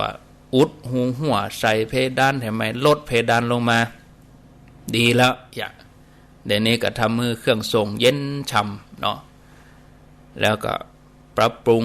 ระบบไฟฟ้าสายที่มันพลุงพลังไฟฟ้ามันจะลัดวงจรสายมันมันพลุงพลังเหมือนกันก็ทำให้เข้าอยู่ในระบบเนาะ เอามาร้อยหล่อนต่อเฮียแยกเฮียขั้วบวกขั้วหยังบ่เฮามันได้จิใจหยังกันง่ายยิ่งเข้าหน้าฮ้อนก็ถ้ามันลัดวงจรไว้ก็ไฟมันสปาร์กก็จะลำบากอันต่อมาก็คือทำสายดินเครื่องทรงก็แยกสายดินไว้ตีระบบไฟฟ้าก็แยกสายดินไว้ตีแอร์ก็แยกสายดินไว้ตีบ่ได้เอาสายดินมารวมกันถ้าสายดินเอามามัดรวมกันเป็นปุ๊กบางทีไฟมันไฟหัวจากแอร์ก็ไปเข้าเครื่องทรงไฟหัวจากเครื่องทรงมันวนกันไว้วนกันมามันก็ทำให้ประสิทธิภาพหย่อนลงไปในการทำงานอันนี้ทำไปแล้วสิ่งที่จะทำต่อไปแถมจากเดือนนี้ไปถึงเดือนหน้าคือเจตนาจะร่วมด้วยช่วยกันเป็นเครื่องทรงสำรองคือตัวนี้ยังได้ก็ถึงได้ผ่าตัดแน่นอนซ่อมแน่นอนอย่างน้อยก็5 วันปุ่นแต่ถ้าเขามีตัวทรงสำรองไว้มันก็ดักปิ้งอันนี้คือตั้งใจไว้ภายใน2 เดือนนี้เท่านั้นฉะนั้นก็อาตมาภาพก็จะไปถึงแค่เมษาถ้าจบเมษาแล้วก็ต้องยุติในเจตนาเขาก็ต้องมีเงื่อนไขเวลาเป็นตัวกำหนดนะอันนี้ก็แจ้งศรัทธาญาติโยมท่านทั้งหลายไว้ต่อไปวางสายเนาะไปถึงวาง20 นาทีไปถึง4 โมงเกิงแล้วก็เหลือแฮมเกิงชั่วโมงก็จะอ่านชื่อแล้วก็ปันปอนก็คงจะจับพอดีนะมีเข้ามาเนอ0998366322มีเข้ามาจะจะไผจะถามปัญหาก็เบอร์ตะกี้จะโทรมาสุมาก็ได้นะเป็นหยังอาตมาว่าหยังเพราะว่าถือว่าบ่มีเจตนาเนาะก็บ่ฮู้โทรย้อนไปเพื่อก็เอาโทรศัพท์จูวิทยุอยู่ติ๊กเนี่ยอาจจะเป็นคนเฒ่าเนาะว่าหยังโทรมาขออภัยท่านอาจารย์แต่ถ้ายังบัดโทรอย่างใดเตือนแล้วก็เบอร์นี้ก็มา2 เตือ3 เตืออาตมาถือว่าบ่ประสงค์ดีละนะเพราะว่าฮับก็บ่โทรไปก็บ่อย่างมันผิดสังเกตหรอกคนเปิ้นเปิ้นถึงเจริญปอนจากดังได้จากหางดงเจ้าหางดงเจ้าแถวตำบลหยังหางดงตำบลขุนคงเจ้าขุนคงฟังชัดดีก่อเจ้าชัดเจนดีเจ้าแตกต่างจากเดิมก่อแม่แตกต่างเจ้าแตกต่างเป็นนักก่อเจ้าสักกี่เปอร์เซ็นต์ถ้า100เนี่ยประมาณ100เลยเจ้า100เลยบอกมันจะได้หมุนนะเนี่ยเจ้ากูเตือนนี่เฮาเดี๋ยวนี้มันได้ยืดสายอากาศนักแล้วเนาะเจ้าก็แสดงว่าแปลงแล้วมันดีขึ้นเฮาก็ดีใจเนาะเจ้าเป็นบุญของศรัทธาเขาเนาะเจ้าสาธุเจ้ามีเรื่องจะถามนะเจ้าว่ามาเหรอยังเขาจะนั่งสมาธิกับอันนี้แล้วเขามีคู่มาได้ห้ามผายเขานั่งคนเดียวนี่มันจะได้หรือเปล่าแล้วยอมนั่งอย่างใดเอาอันอย่างมาบริกรรมบางครั้งก็พุทโธบางครั้งก็ยุบหนอพันมันยุบหนอพองหนอเจ้าแล้วอันใดที่มันถูกต้องกับเฮานั่งสงบอันใดนี่เปิงใจนั่งอันใดนั่งที่จะสงบจะคิดว่าอันยุบหนอพองหนอเจ้าถ้าจะเรามาได้คืดอย่างเวลาว่าโซนี่มันจะจิตเขาจะคืดไปเรื่องต้นนอกอยู่ไอ้เจ้าถ้าอันนี้ถูกจริตเฮาก็เอาอันเนี้ยเอาปองหนอยุบหนอเนี่ยเนอะแต่โยมต้องสลับกับเดินจงกรมนะจะไปนั่งเมินเฮาก็สลับเดินพ่องอย่างละ10 นาทีอย่างก็เดี๋ยวก็เอาหัน15ก็เดี๋ยวก็20ก็ก่อยขึ้นไปต้องไปฝึกกับครูบาอาจารย์เห็นหน่อย เอาทำคนเดียวถ้าเรื่องมันหลงสิทธิ์ต้องมีครูเนาะเจ้าต้องหาเวลาเจ้าก็นั่งเอาอยู่อีแล้วก็เอาหมูไปตั้งนานเจ้าเอาหมูหูเขาก็ทำด้วยความหมูหูน่ะมันก็จะหลงไปแหละเจ้าจะไปแพะเสร็จแล้วจะก่อนจะนั่งเจ้าไปเอาแนวเห็นน้อยกะเจ้านักเรียนเปิ้นยังเข้าโรงเรียนเนาะเอาก็เอาไปหาเวลาอย่างน้อยไปนั่งฟังหรือว่าประเด็นนี้สื่อมีนักเขาก็ค้นในอินเทอร์เน็ตถ้าว่าเขาสละเวลาไปไม่ได้เขาก็ค้นเอาโยมพิมพ์คำว่าวิธีปฏิบัติธรรมตามแนวสติปัฏฐาน4ตามแนวสติปัฏฐาน4อินเนอร์เจ้าสาธุโอ้ม่วนโยมถามอย่างอีม่วนเนาะเจริญปนไหว้จ่าครับท่านพระครูไอ้บุญมาครับบุญมาว่าจะได้บุญมาใหม่น้องหอยบ้านใหม่น้องหอยครับก็อย่างที่แม่เพิ่นว่าในการดีแล้วเนาะว่ามันดีขึ้นมากกว่าเก่าเนาะระบบเสียงกันเดี๋ยวนี้อันอยู่ไหนอยู่หางดงก็ว่าอยู่ได้หรอจะขึ้นไปช่วงเดือนเมษายนบัดเดียวนี่กะบ่ใช่พุ่นบ่ใช่เมษาบัดเดียวนี่นะขณะนี้อังกะขณะปัจจุบันนี้ครับประเด็นนี้อยู่ได้รอเนี่ยครับสาธุต่อไปเจริญปนเวชาครับโอ้หลวงป่อมาแล้วโอ้วันนี้มาแล้วพระพุทธเจ้ายังมีมารผจญล่ะธรรมดาก็ธรรมดาแต่ว่ามันต้องมีมารผจญของมันก็มีพระเอกก็มีผู้ร้ายว่าธรรมดานั่นแหละถือว่าเป็นมารผจญครับโอ้ม่วนดีก็ม่วนไปแหมยางเนาะครับม่วนไปแหมยางหนึ่งครับสาธุอันนี้หลวงป่อบุญปันเจริญปนเจ้าไหว้สาเจ้าพระอาจารย์เจ้าจากทางใดสันปะตองเจ้าสันปะตองธรรมะพระอาจารย์นี่เข้าใจดีเจ้าบัญญัติเนาะเป็นบารมีเพิ่มเติมพระอาจารย์ยิ่งขึ้นไปด้วยเถอะบัญญัติเนาะฟังบัญญัติเก่ากะฟังยากก็หาฟังง่ายอยู่กะไม่ไหนสันปะตองดักปิงไปเห็นแล้วเอามาใหม่ขอบคุณโทรมาเจริญปนเจ้าไว้ขายเจ้าครับพระครูเจ้าแม่เมาส์แหละเจ้าแม่เมาส์ฟังชัดดีกะบ้านแม่เมาส์นี่จะเจนแหละคนเตี้ยกันเนิ่นนักขนาดก็ชัดแหละคนเตี้ยนักเอาอยู่ใกล้หันดูแม่เมาส์เมืองฝางนี่เพิ่นถึงชัดตลอดแล้วแม่นละเพิ่นถึงชัดตลอดแม่เมาส์นี่มันไม่ใช่ใกล้นะใกล้กะตีว่าเปิ้นเช็ค96เพ่ยเช็คพอว่าอันเก่ากับใหม่นี่เป็นได้กะยินดีเนอะอันนี้ศูนย์กันไปเถอะเนอะว่ามาศูนย์กันไปเจริญป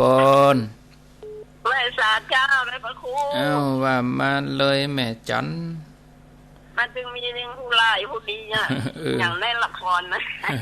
เขายุ่งเขาก็ถือว่าอันนั้นเป็นผู้ร้ายเหรอเขากำลังสวมบทผู้ร้ายปลงเสียเถอะเขาเป็นผู้ร้ายเราก็เป็นพระเอกเสียรายงานหวานมันชัดเจนดีเลยเก่าเนอะตึงนี้สอแซ่ดีกว่าเดิมเต็มเลยเนอะดีกว่าเดิมเนาะอีกาสาธุ0998366322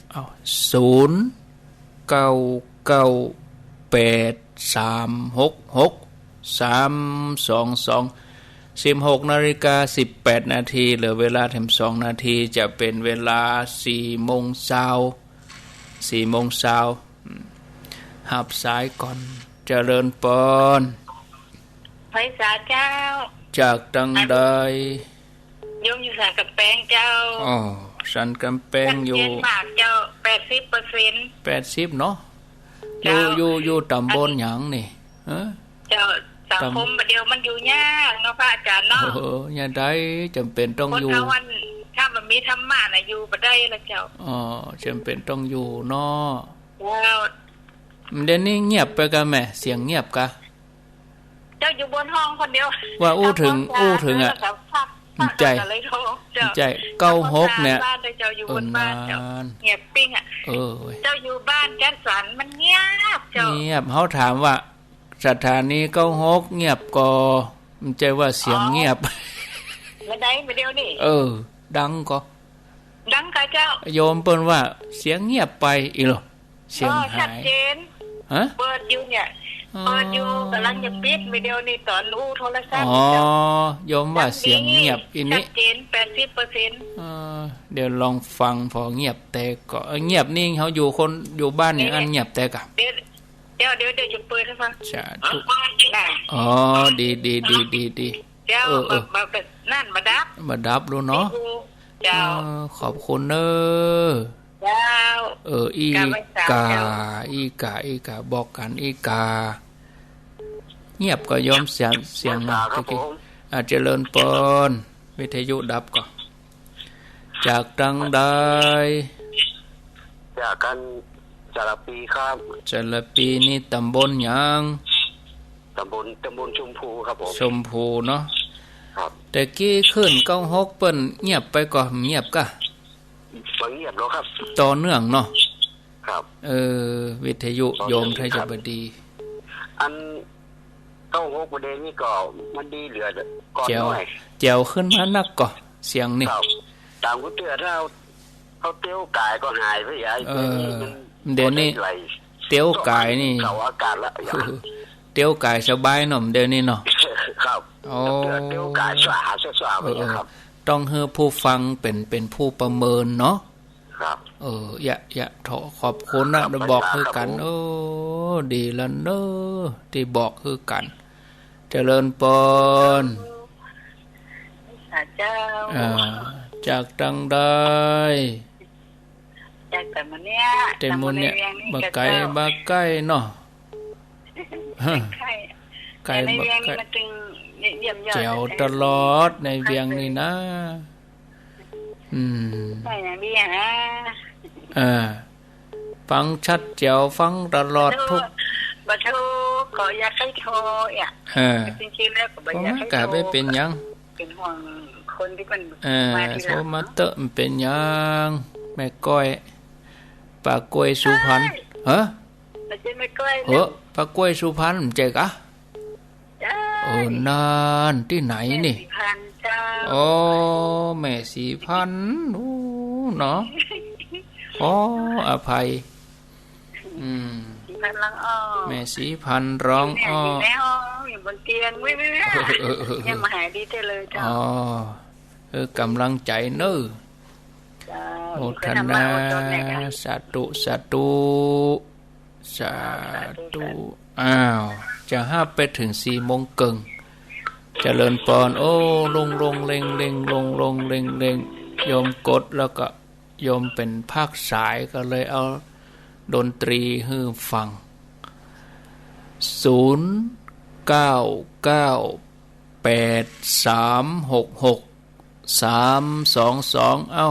ช่วยกันแจ้งผลการรับฟังเข้ามา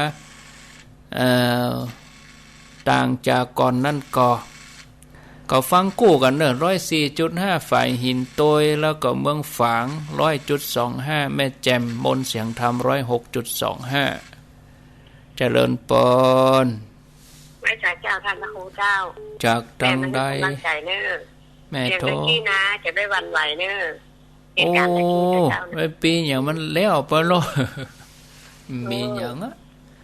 อาจารย์จะได้วันไหวเนอะไปเป็นอย่างก็มีอย่างโทรจากลำพูนอุโมงค์กะก็อินดูเปิ่นนะกะอินดูเปิ่นอุตสาหโกดมาเนาะกวดเต็งโกดมากว่าจะติด แม่นใช่โมทนาสาธุสาธุเจริญปนกับเนาะครับแล้วแม่มอชอแม่ว่าจะได้ตะกี้เจ้าฮู้ฟังแล้วสะใจนี่เนาะสะใจคือยังไงเรื่องลงทานน่ะกินแล้วเพิ่นบ่ฟังเนี่ยมันมีเหรอจังมีเหมือนกันหรอมีกุฏิคือคนที่มันกินมันได้สิกินของเหรอหมู่เฮานี่เนี่ยบางข้อก็เฮาก็บอกเตือนกันต้องกินก่อนกันเนาะเอาเพิ่นไปอ่ะเตือนกันอันนี้หอบพลุงพลังเอาเพิ่นไปขว้างเจ้าหันกับตาเลยอ่ะจะได้งานไหนงานนั้นนะเขาหันฟังทีละข้อดังนั้นเฮาก็ต้องมาร่วมด้วยช่วยกันเนาะต้องรณรงค์กรรมการกินน้อยเดียวอย่าเอาไปฝากช่วยกันช่วยกันจ้าก็ก้อยดีขึ้นไป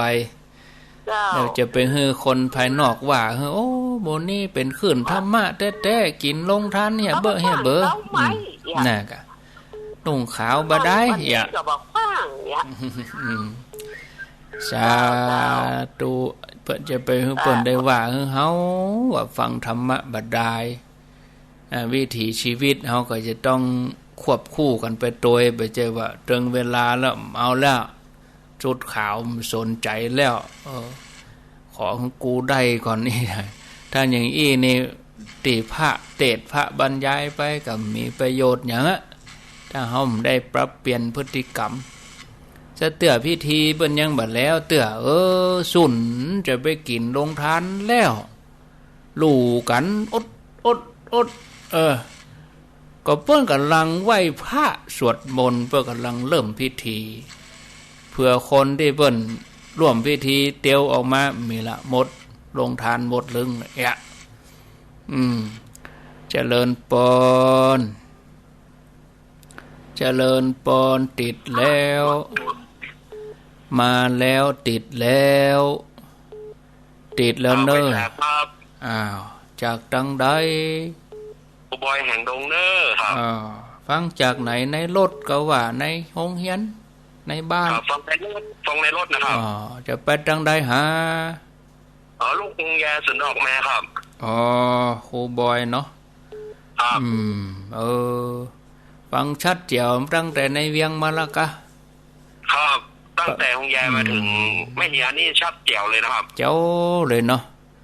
ครับอันนี้ขนาดตัวเก่าเนี่ยเตรียมผ่าตัดนะนี่ เตรียมผ่าตัดเปิ้นยังทำหน้าที่ของเปิ้นได้ขนาดนี้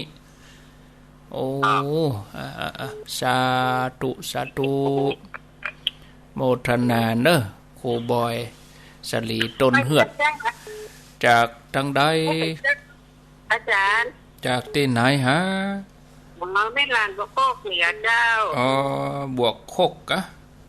เจ้าบวกโคกเหนือกะเจ้าให้ฟังอาจารย์อธิบายทำทุกครั้งก็ได้สติปัญญาทุกครั้งอาจารย์เป็นได้พ่องแม่ที่ทำคนหนึ่งอาจารย์ทุกคนร่วมกันหมดขออนุโมทนาขอบคุณที่อาจารย์เอาทำแม่ปิ่นไทยทานฟังทุกครั้งก็เรียกใส่สถานได้ทำแม่อาจารย์ดีขอบคุณอาจารย์ที่เผยแก่ทำแม่นะเจ้าสาธุเนอสาธุหลวงพ่อตุลุงมาเลยหลวงพ่อเจ้านมัสการท่านเจ้าทุกปีมาเลยทุกปีทุกปีอันทุกอย่างนะเสียงกดดีอันยังกดดีเนาะแต่จิตใจคนฟังหรือว่าคนที่ไปเอาหงตาลมันเป็นประเภทนี้นะเนาะจะเขาหรือว่าอย่างจะเขาก็มักใจคนเลิศดันจะเปิดเพลงลูกกวนอากาศเนี่ยสถานที่ชัดเจนจะดีเปิดโทรศัพท์ปุ๊บเอาเพลงมาแต่หน้าด่านเนาะผมก็แค่ว่าโจ๊กเขาแล้วก็เครียดนะมันไหลไปไหลมาหน้าด่านแน่ครับข้ามกังวลเลยเขาบอกคุณเนาะด่านเนาะพี่ปุโคตรนี่มีปัญหาคนเดียวเขาโคตรเดียวจบข่าวโอ้มันธรรมดาเขาคนเดียวอาจารย์ห้ามสายเนอะโมทนาสาธุเป็นหงตาเนอะสาธุตุปอมานิดตุปอมานิด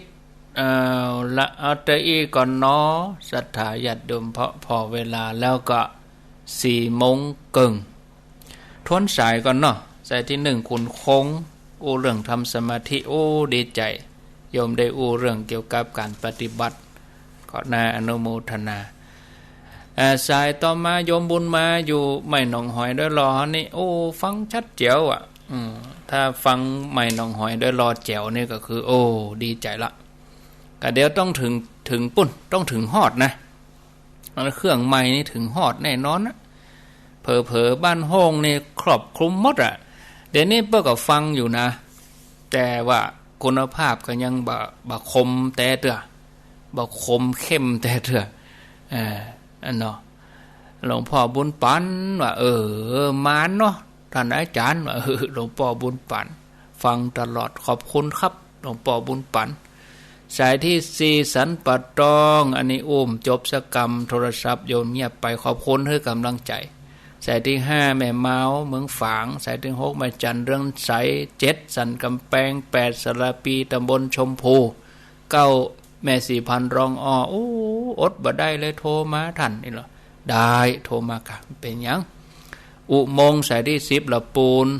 11แม่จรูนในเมือง12ครูบอยสรีต้นเฮือด13บวกโคกเหนือ14ตุลุงมานิดนะเอาแล้วเนาะญาติโยมพอเวลาแล้ว4 โมงครึ่งก็จะทวนเหตุกรรมก่อนจะทวนเรื่องราวที่ได้ไปแล้วก็เหลือแหมเกิงชั่วโมงนี้จะอ่านจื่อถ้าตันเนาะถ้าตันก็ได้อ่านหมดแล้วก็จะปั่นปอนรวดลารายการจื่อที่ญาติโยมเขาหอมที่อาตมาจะอ่านนี่คือเปิ้นหอมที่จะทำเครื่องทรงอาตมาหอมได้อยู่70,000 ปลาย70,000 ปลายก็ซื้อของไป2 เครื่องก็30,000 ปลายเครื่องปรับแรงดันไฟฟ้า10,000 ปลายแอร์แห่10,000 ปลายช่างไฟฟ้ากับอย่างจี้ปะทะแห่10,000 ปลายเสี่ยงไป80,000 ปลาย80,000 ปลายน้อยกับมันกับนี่สปะหลายอย่างก็ลดกะลาขึ้นลงก็บ่ว่ากันนะสตางค์ญาติโยมเขานั้นเนาะแล้วก็ตั้งนี้ก็จะหอมเป็นเครื่องทรงไปเรื่อยๆเพราะว่าอาตมารวบรวมแล้วบ่อยากจะเก็บเป็นเงินก้อนไว้ถ้าเก็บเงินก้อนไว้เฮาก็จะบ่ได้ครัวหมดนี่ล่ะเฮาก็เลยเกิดใจได้จำเป็นเฮาก็แปลงไปเลยแต่นี่ก็แปลงไปเลยคอมก็ซื้อไปเลยอย่างก็แปลงไปเลยทุกอย่างแปลงไปเลยหมดก็หมดไปเลยบอกศรัทธาอย่างนี้ไปเลยตรงไปเลยแจ้งต่อไฟใส่ต่อน้ำไปเลยแล้วก็ตั้งไปเลยนี้ไปก็จะหอมเป็นเครื่องทรงอย่างเดียวไปเลยหอมไปก็อย่าไปสิ้นสุดปุ่นสิ้นสุดเดือนเมษาปุ่นศรัทธาญาติโยมอนุโมทนากับพ่อบุญเย็นพินโยพร้อมลูกหลานตั้งหลายอยู่ตำบลสุเทพอำเภอเมืองเชียงใหม่ร่วมทำบุญเปิ่นไปแว่ตีครูบาเราบ่พอก็ยังเอาเสบียงฮื้อแถมเอาจัตตะเปาซาลาเปาฮื้อ 3-4 กล่องก็ฮื้อละอ่อนที่คุมลิฟที่อันขึ้นโดยสุเทพนั้นกล่องว่าอันนี้เอาแจกกินด้วยกันแล้วก็เอาฮื้อพระคุณเจ้าบนปุ่นแหมกองอาตมากับศาลาก็กินแหมกองจับพอดีพ่อบุญธรรมแม่นงเยาอันนี้อยู่บ้านป่าไผ่หมู่7ตำบลแจ่จ้างสันกำแพง 1,000 บาทเอาฝากมาได้รับแล้วอนุโมทนาสาธุต่อไปเป็นรายการโอนเนาะรายการที่โอนผ่านธนาคารที่โอนมาใหม่นี่ก็มีอยู่3 รายมีแม่วัชรวรรณสุขพินิจ300 บาทคุณพ่อบุญเย็นพินโยพร้อมลูกๆอันนี้ 1,000 บาทที่เปิ้นแจ้งผ่านเปิ้นเขียนมาได้รับแล้วเนาะนางบัวจันทร์ฟองตาบ้านใหม่ปูเลยแม่แจ่มเพิ่นก็ยังหอมเนาะแถม300 บาทต่อไปอันนี้เป็นรายการที่ฝากตุลุงยองมาฝากตุลุงยองมาก็มีนางถนอมศรีมหาวันป่าไม้แดงโดยสะเก็ด100 บาทป่อเรืองฤทธิ์แม่พนมไพรป่าไม้แดง50 บาทแม่มณีถมมา ป่าไม้แดงโดยสะเก็ด100 บาทนายสวิงนางชุ่มใจ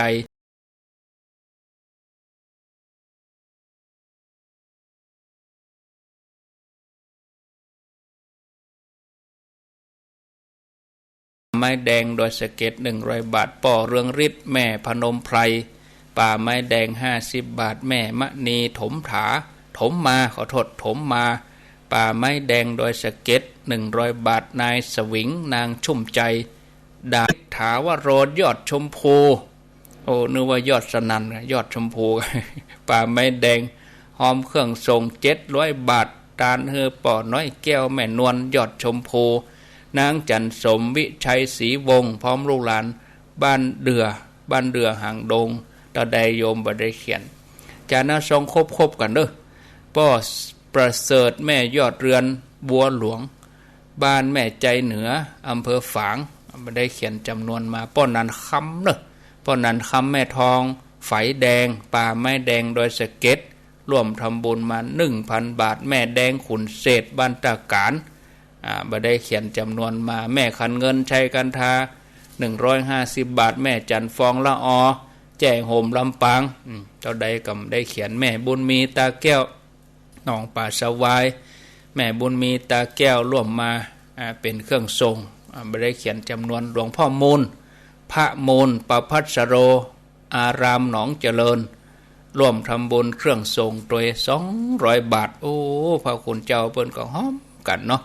พระอธิการสุทัศน์ธนันชัยพร้อมศรัทธาดอยแดนเหล่ายาวบ้านโฮงร่วมทำบุญมาตะแดมได้เขียนสักกรรมมาเป็นหยัง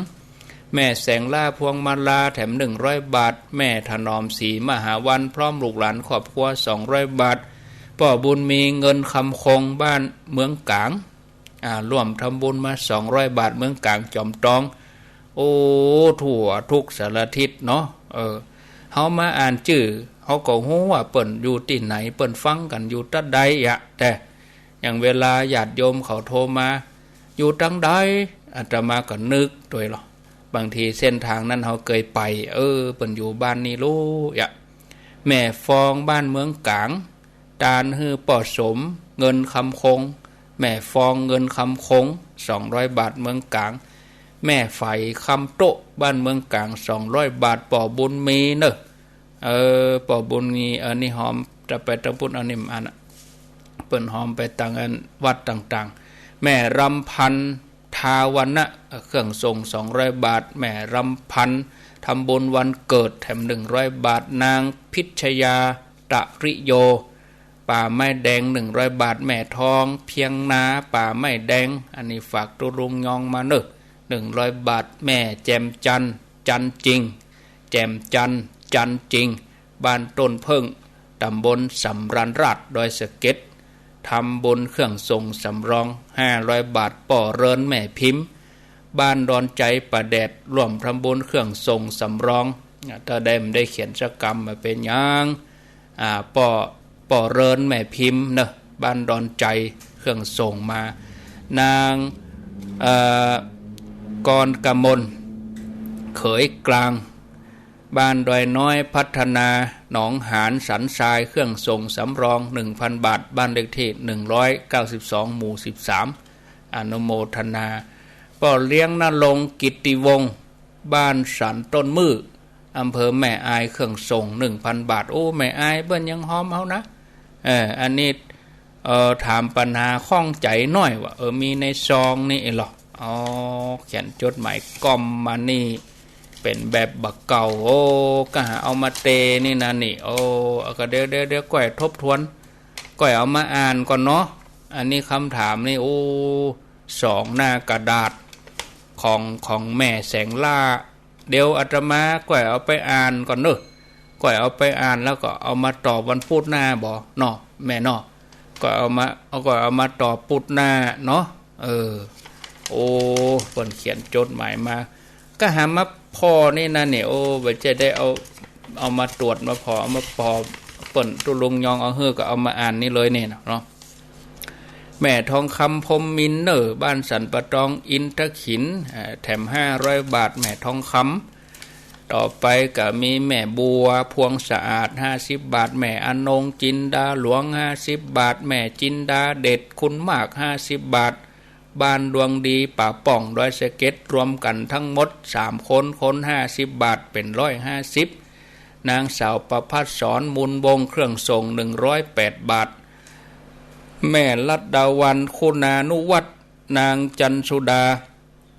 ขันติทารางกุลแล้วก็พิมพินันสิริพิพัฒน์พันนีจารุพัฒนศิริกุล400 บาทสุภาพรเอื้อทินันสันกลางตะแดมได้เขียนป่อหลวงสรยุทธแม่หลวงสายฝนจันกุณะหนองผาขาวป่าสังน้ำดิบ100 บาทป่อบุญตันป่าไร่3 ยอด300 บาทแม่จิตเวทซักตาจำปีตุ่งสะโตกสันปะตอง250 บาทแม่ผิวกัลยาบ้านห้วยแทงบ้านโฮง100 บาทแม่ทองอินกุศลบ้านเลขที่225หมู่11ตำบลป่าไผ่สันทราย100 บาทแม่อุ้ยปันกวงไหมแม่สุพันพรหมยศศรัทธา7 ลิ้นฟังอยู่เนอโทบัดดันแม่สนองโตวิเชียนสันปูเรย100 บาท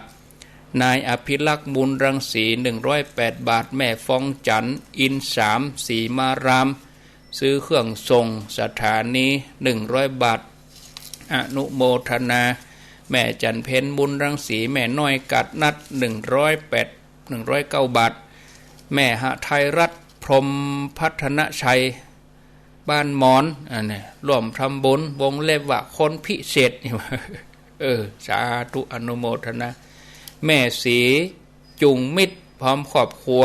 200 บาทแม่สมควรชัยวงศา300 บาทปู่จ้าธรรมะซื้อเครื่องส่งแถม500 บาทแม่แสงทองคำเจริญบุญด่วนแต้ๆว่าแม่บุญด่วนทุนคำ100 ชาวแม่แสงทองปากกองสารปี100แม่จิตเวทซักพร้อมลูกหลานตาจำปีตุ่งสะตก250แม่บัวแก้วมาตาพร้อมลูกหลานอยู่สีมาลาม100 บาทแม่อัมพานายบุญพจน์นางอัมพานางสาวจุธานุชชัยวุฒิบ้านมอนสันกำแพง750 บาทแม่ยุพาศรีสัตบุตรแม่ของกลาง300 บาทแม่มณีรัตน์ไมตรีศิลป์บ้านขวนเวียง100 บาทนางรัตนาอินตานำ100 บาทยายฉวีวันตะปินตายายฉวีวันอยู่บ้านเลขที่12/22หมู่บ้านพอใจอายุแม่ได้86แล้วทำบุญมา3,000 บาทนายพิเชษนางวรรักษ์ทะนันชัยพร้อมครอบครัวทำบุญเครื่องส่ง 1,000 บาทบ้านหัตถกรรมไผ่ทอลำพูนโดยป่อบุญธรรมแม่รัชนีชัยกาดหอมซื้อเครื่องส่ง200 บาทแม่จันเพ็ญดีทิศพร้อมครอบครัวเราได้เขียนป่อระนองแม่แก้วพาแก้วชัยยาพร้อมลูกหลานบ้านสองแควดอยหล่อ100 บาทป่อกลแม่ยวงคำอินตะปันบวกบงดอยหล่อ200 บาทป่อคูเกตแม่ฟองมิ่งเขื่อนจินดาวงพร้อมครอบครัวลูกหลานป่อคูเกตร่วมทำบุญอยู่ด้วยสเก็ต500 บาทป่อประพันธ์แม่บัวเกตคัทธาหนองผาขาว100 บาทป่อไลแม่บัวผินใจวงแก้วปากตังสามัคคี200 บาทครอบครัวนิดหน่อยแสนอ้ายบ้านแม่ห้อยเงินทำบุญมาเป็นเครื่องทรงนายเนตรนางขันคำเดชวิไลแม่ห้อยเงินแม่ฟองแสงเป่งแม่ห้อยเงินนางพัฒนันแท่ตั้งพร้อมครอบครัวร่วมทำบุญเครื่องทรง500 บาทแม่กาบแก้วสมุทร35หมู่7ป่าไผ่สันทรายแม่เกียงคำวงจักสีบุญเรืองป่าไผ่สันทรายเราได้เขียนนางสาวนิพากาวิละสันทรายแม่โจเราได้เขียนมาแหวตานแม่ใหม่ศรีวิชัยบ้านไร่ป่าไผ่สันทรายครอบครัวป้อนานเสน่ห์ดวงสิงห์ธรรมแม่อำนวยยอดคำปาแม่ห้อยเงินใต้ตาได้ก็ได้เขียนจักกรรมแม่บัวจันทร์ตาทิศบ้านสันหาว500 บาทตันฮือป่อมูลในสมทบตาทิศผู้ลงรับไปแล้ว นายถาวรนางสันกันตุนบ้านสีเตี้ยสีเจริญ100 บาทป่อประสานแม่จันสมแส่อึ้ง2 แควด้วยหล่อ100 บาทแม่กองมูลจันยะสีเจริญสีเตี้ยบ้านโฮง100 บาทแม่จันทานันทิสงสีเจริญสีเตี้ยบ้านโฮงฝากเน้นลักม้า100 บาทนายไพศาลนางอัมพรแก้วกันบ้านสีเจริญตำบลสีเตี้ยอำเภอบ้านโฮง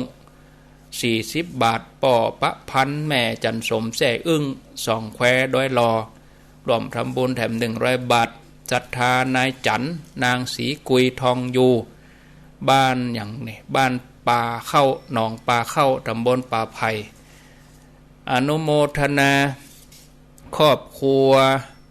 แม่สีทองนิรันดร์ระแดมได้เขียนสกรรมแล้วก็เขียนชื่อมานี่แหมซองแดงดาวเรืองอีหลนามสกุลกันอย่างแดงดาวเรืองชื่อแดงนะนามสกุลดาวเรืองนะเขียนติดกันให้นี่นายเทวินอุทรา107 หมู่ 11บ้านไร่ป่าไผ่สันทรายทำบุญเจ้ากรรมนายเวรอนุโมทนาแม่ครูธัญญาทองอิ่มร่วมทำบุญซื้อเครื่องทรงสถานี 1,000 บาทจบครบถ้วนกระบวนความโอ้แล้วก่อนเวลาจะได้วางสายแหม15 นาทีกันดูดิเนาะบุญจัดสรรปันป้อนเสียก่อนแล้วก็เกียมกดมากดโทรมากับกันนี้ก็แก่งโหเลยกดมาแก่งโหเลยเอาปอนเด้อสัพปีติโยวิวัตชันตุสัพพะโลโกวินัสสันตุมาเตภวัตวันตะลายโยสุขีทีคายุโกภาวะอภิวาตานะสีริสะนิจังวุธาปจายโนจัตตาโลธัมมาวะทันติอายุวันโนสุขังปะลังเอาแล้วสบายอกสบายใจม่วนอกม่วนใจดีอกดีใจแล้วอกแล้วใจดีแล้วบ่สบายใจดีแล้วเนาะ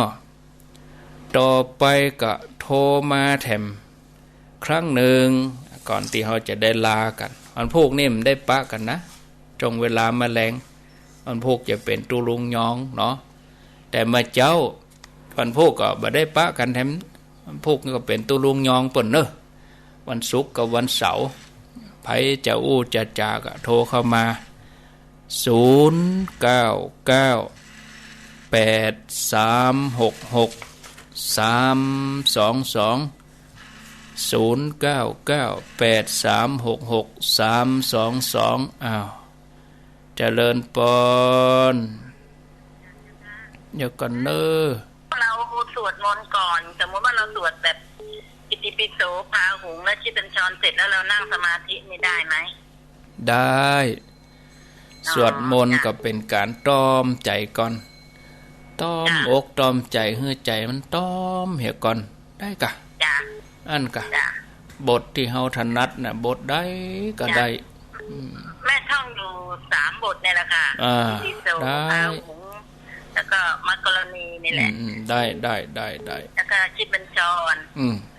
ไม่หายนั่นยังไม่เจออะไรของท่านวันนั้นอันนี้เอาของธรรมจักรมานั่งอ่านอยู่พักยังไม่คล่องก็เลยมันยังไม่ได้ท่องได้จะอ่านที่เฉยเอาที่เราถนัดนะสวดที่เราถนัดอันที่ไม่ถนัดมันก็จะขัดใจมันไม่ราบรื่นอนุโมทนาที่เป็นชอนก็พาหุงมีถนัดมากดีแล้วไม่ต้องดูหนังสือนะความจำแม่ไม่ดีก็ต้องเปิดหนังสือนะกะจำมันได้ก็เปิดหนังสืออ่านสาธุเจริญปอนไม่สาเจ้าจากดังใดแม่ปานีพระยาใครหาคนอ๋อแม่ปานีตันตะตองเจ้าปราณีหนองแต้นกะแม่อันนี้เทียบกับก่อนๆนี่ชัดกว่าเก่านักก็ต้องฟังเก่ามากกี่คะแนนถ้า100นี่ 100% นี่เท่าใดเต็มเลยเจ้าโอ้เต็ม100ยังมาใจเครื่องอยู่หนังแป้นยังมาใจเครื่องใหม่เต้าน่ะนี่นะยังไม่ใช่เครื่องใหม่มากชัดมากเลยโอ้ แสดงว่าที่ได้ยินจักรจันทร์ตัวจันก็ได้ยินโอ้จักรจันทร์นักพ่อเจ้านักปัดโทเมื่อคืนมาตอมไฟเมื่อวันกับมาห้องแม่ยังไม่ชอบอ่ะจ้ะชอบที่ต้นจำฉาเย็นเย็นดีแล้วเนอะนึกถึงเหมือนเฮาอยู่ในป่าเหมือนเฮาอยู่ในแพะเนาะเจ้าเหมือนเฮาอยู่ในดีแล้วดีได้ยินแหมผู้วันพมาเจ้าเนี่ยได้ยินเนาะเจ้าเปิ้นจะห้องเนี่ยตี3ปลายนี่ห้องแล้วก็บ่าย 3 โมงนกตัวนะเจ้านกอ่ะมีนกตัวมีจันตัวว่านไปพระธาตุน้อยไปหานกสีแดงตัวน้อยๆอ่ะนะคะดีกะตัวลุงยองอ่ะเจ้าดีแล้วขึ้นไปบนนั่นน่ะวิวดีดีกะนกแดงๆน่ะจับยับได้ทุกโอ้ยับมันหยังอ่ะเอานกมาดูเอาหนูมาเล่นเอาไว้ได้ยัยแดงอ่ะเจ้าตัวน้อยๆอ่ะแดงๆงามเปิ้นอยู่ตามธรรมชาติเปิ้นน่ะกะยับมันอยู่ในป่านะเจ้าน่ะกะเปิ้นโบยบินอิสระของเปิ้นเอาไปเอาเปิ้นมาไว้กับมันโอ้บ่ได้มันอยู่ที่ดอยน้อยอ่ะน่ะเจ้านะน้ำสาธุสาธุเจ้าเปิ้นงามก็เฮ้อเปิ้นประดับกับธรรมชาติดีกว่าเอามาดูไว้คนเดียวเปิ้นงามเหมือนคนอื่นดูโดยธรรมชาติสร้างสรรค์โลเอาลูกนกมาดูเอาลูกหนูมาเล่นเนี่ยบ่ดีมาไว้อย่างปีกเปิ้นเฮ้อบินไปในอากาศเปิ้นจึงเฮ้อบินอยู่ในกรงเฮาอยู่บ้านวันข้ามเฮายังบ่ใครม่วนก็ได้ก็สดไปกัดก็ได้ก็ไปยื้อคนนั้นไปแอวสวนก็ได้ก็ไปแอวคนนั้นก็นี่สัตว์ก็เปิ้นก็มีจิตมีใจเจริญพรจากดังใดชัดมากๆชัดอยู่ที่ไหนโรงพยาบาลลานนาเจ้าโรงพยาบาลลานนาเนาะพี่น้องพี่ยาเปิ่นอันญาเพลงแผ่นเพลงให้เราฟังจ้ะนั่นกะอาจารย์เนาะที่ว่าเปิ้นแต่งเพลงครูอภิวัฒนาวิกรมผออันเปิ้นเมตตาไอ้หรอเพลงเจ้านี่ล่ะอันกะเจ้าเปิ้นเปิดออกอ่ะโอ้เปิ้นตั้งใจจะเนี่ยเฮาก็บ่อยากจะขาดศรัทธาที่จริงเฮาก็แต่ละก็ดีเบี้ยงเปิ้นเป็นปีแล้วนะท่านก็เป็นผู้ร่ำดีแล้วเจ้าจะมาเลี้ยงเปิ้นเป็นปีแล้วนะอาจารย์แล้วนะเฮาก็เลี้ยงเปิ้นมาสาธุมาใจพอมาใจเฮามาใจพอจะไปว่าพอบนท่านปัญญางกวงบนจะไปว่าเนอะเอาเป็นพระจัดรายการธรรมดาพยายามเลี้ยงไอ้นงเปิ้นได้เมินละตัวลุงเสิร์ชเนี่ยเอาเตี่ยก็หาแปลงแต่เอาละแปลงนะเห็นนะเราก็เก้อเขินนิดหน่อยเนาะเปิ้นตั้งใจก็บ่คัดศรัทธาคนเฮาถ้าเปิ้นตั้งใจเปิ้นเต็มใจเฮาไปคัดศรัทธาเบิ่งมันก็บ่ม่วนแต่พยายามเลี้ยงใบเบี่ยงมาตลอดละจนตุลุงเสิร์ชว่าอยู่เดี๋ยวผมจะออกเฮ้อเกิ้งตุลุงเสิร์ชบางก่อนก็ไปหอมปล่อยบวชด้วยกันไปพอศาลากับตุลุงกับท่านอาหารอาจารย์อยู่นี่เมินมันไก่นะไปปล่อยบวชด้วยกันไปปล่อยบวชมาขึ้นโดนดอยศาลายังมาแล้วเถอะพอมืดก็ห่วงศาลาก็ยังโทรให้เปิ้นเอาเข้ามาส่งให้ศาลาอยู่มันแรงนั่นเจริญปนเจ้าไว้ขาเจ้าจากตังแม่คือเจ้าแม่คือกะเจ้าแม่อันฟังตังแม่คือนี่อันชัดก่อชัดเจนก่อชัดกว่าแล้วเจ้าชัดกว่าเดิมมากี่เปอร์เซ็นต์ถ้า100เนี่ยก่อนนี่มัน70เนาะประเดี๋ยวมัน90เจ้าอีกาต้องมีข้อแตกต่างนั่นหมูหินเด้อนะนั่นก็มันจะใส่แอร์ใส่อะไรกันเพิ่นนึกว่าเพิ่นปิดมันหมูหินกันนะไหนปิดแล้วให้ดีกว่าเดิมหรอปิดแล้วดีกว่าเดิมเจ้าดีกว่าเดิมเจ้าปิดแล้วแจ๋วกว่าเดิมไม่ก็ดีกาเจ้าแจ๋วกว่าเดิมเจ้าเครื่องได้พักวันว่าเปิดมาได้10กว่าปี แล้วก็ อยากโค เปิ น ด จะนอท่านนอฮ้อนกับใจพอดีเนาะ ก็เขี้ยวเบิ่นเอา24ชั่วโมง เจ้าฮ้อนเนี่ยเนาะเข้าหน้าฮ้อนเราเจ้า ฮ้อนในใจบ่ดีลูกเนาะ เจ้า โอ้มาม่วนว่างดงิดอีกอ่ะ เจ้าเจ้า เฮาฮ้อนสดเข้าห่ม เจ้าดีกับเขาจ้านักอ่ะเจ้า นี่โมทนาเด้อ เจ้าเจ้าเจ้า สาธุโยมตอบรับมาอีกก็ดีละเนาะก็เสียงสะท้อนท่านผู้บริหารกรรมการเพิ่นฟังเพิ่นก็ก็ดีละแปลงก็ดีเจริญพรติดแล้วมาเลยโอ้โทรศัพท์นี่ก็ดังไปเห็นละก็ดังไปเห็นละเอามาใหม่0998366322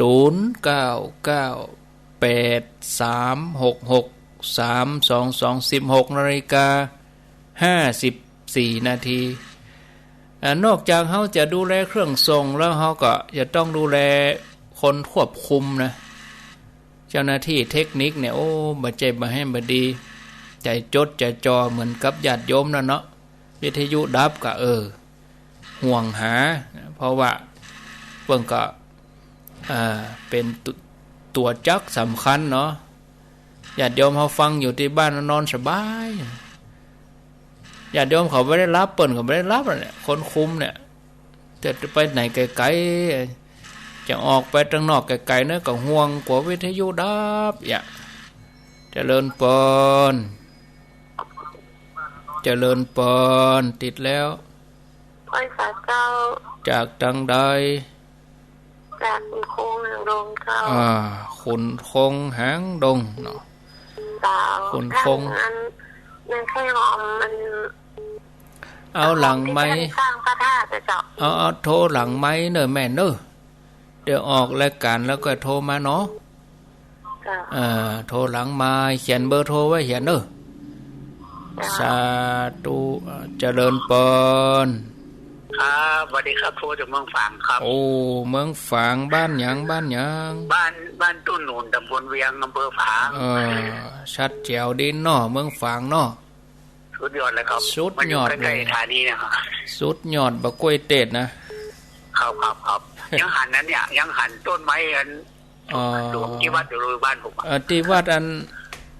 พระบาทอุดมครับพระบาทอุดมนะครับ ดีกะปกติตุ้นหนุนกะโอ้เป็นครับเนี่ยฟังตลอดอยู่คนเดียว ตลอดเนี่ยอาจารย์ผมก็ถามว่ามึงถามว่าอัน16ชั้นฟ้า15ชั้นดินนี่มันหมายความมันอย่างไรมั้งเวลามาปอเสียดายเดี๋ยวยกไป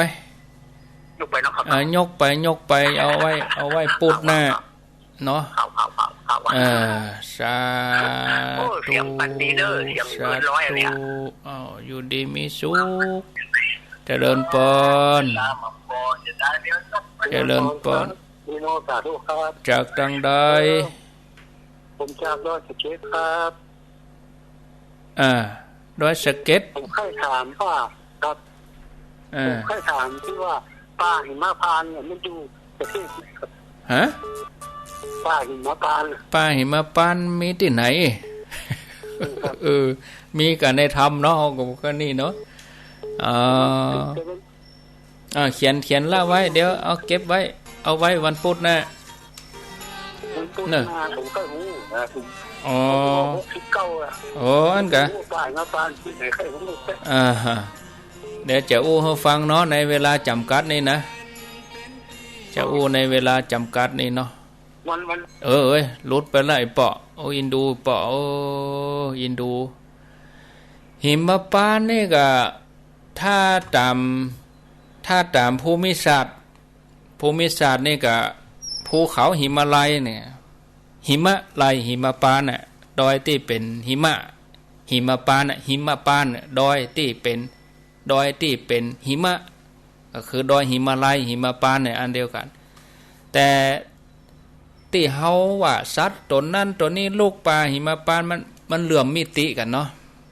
เหลื่อมมิติกันเปิ้นอยู่เหลื่อมมิติอย่างเฮาเนี่ยพบซ้อนพบตัวเฮานี่เป็นแหมโลกนี่นะแล้วเฮาก็อาศัยโลกแกนี่อยู่แล้วก็เชื้อโลกที่อาศัยเฮานี่ก็อยู่แหมโลกก็เขาก็ว่าตัวเฮานี่เป็นโลกของเขามิติซ้อนมิติ เข้าใจยากก็ต้องมีเวลาอธิบายแหมหน่อยก็เป็นอย่างเนาะเอาไว้วันพุธหน้าเนยปอเด้อพุธหน้าตึงเรื่องราวที่16จันทร์ฟ้า15จันทร์ดินแล้วก็ปาหิมปานนี่ตัวเวลาหมดเห็นละญาติโยมเวลาหมดเห็นแล้วก็ขอนำรายการจากลาศรัทธาญาติโยมท่านสาธุชนไปก่อนเด้อศรัทธาอายุวันโนสุขังปะ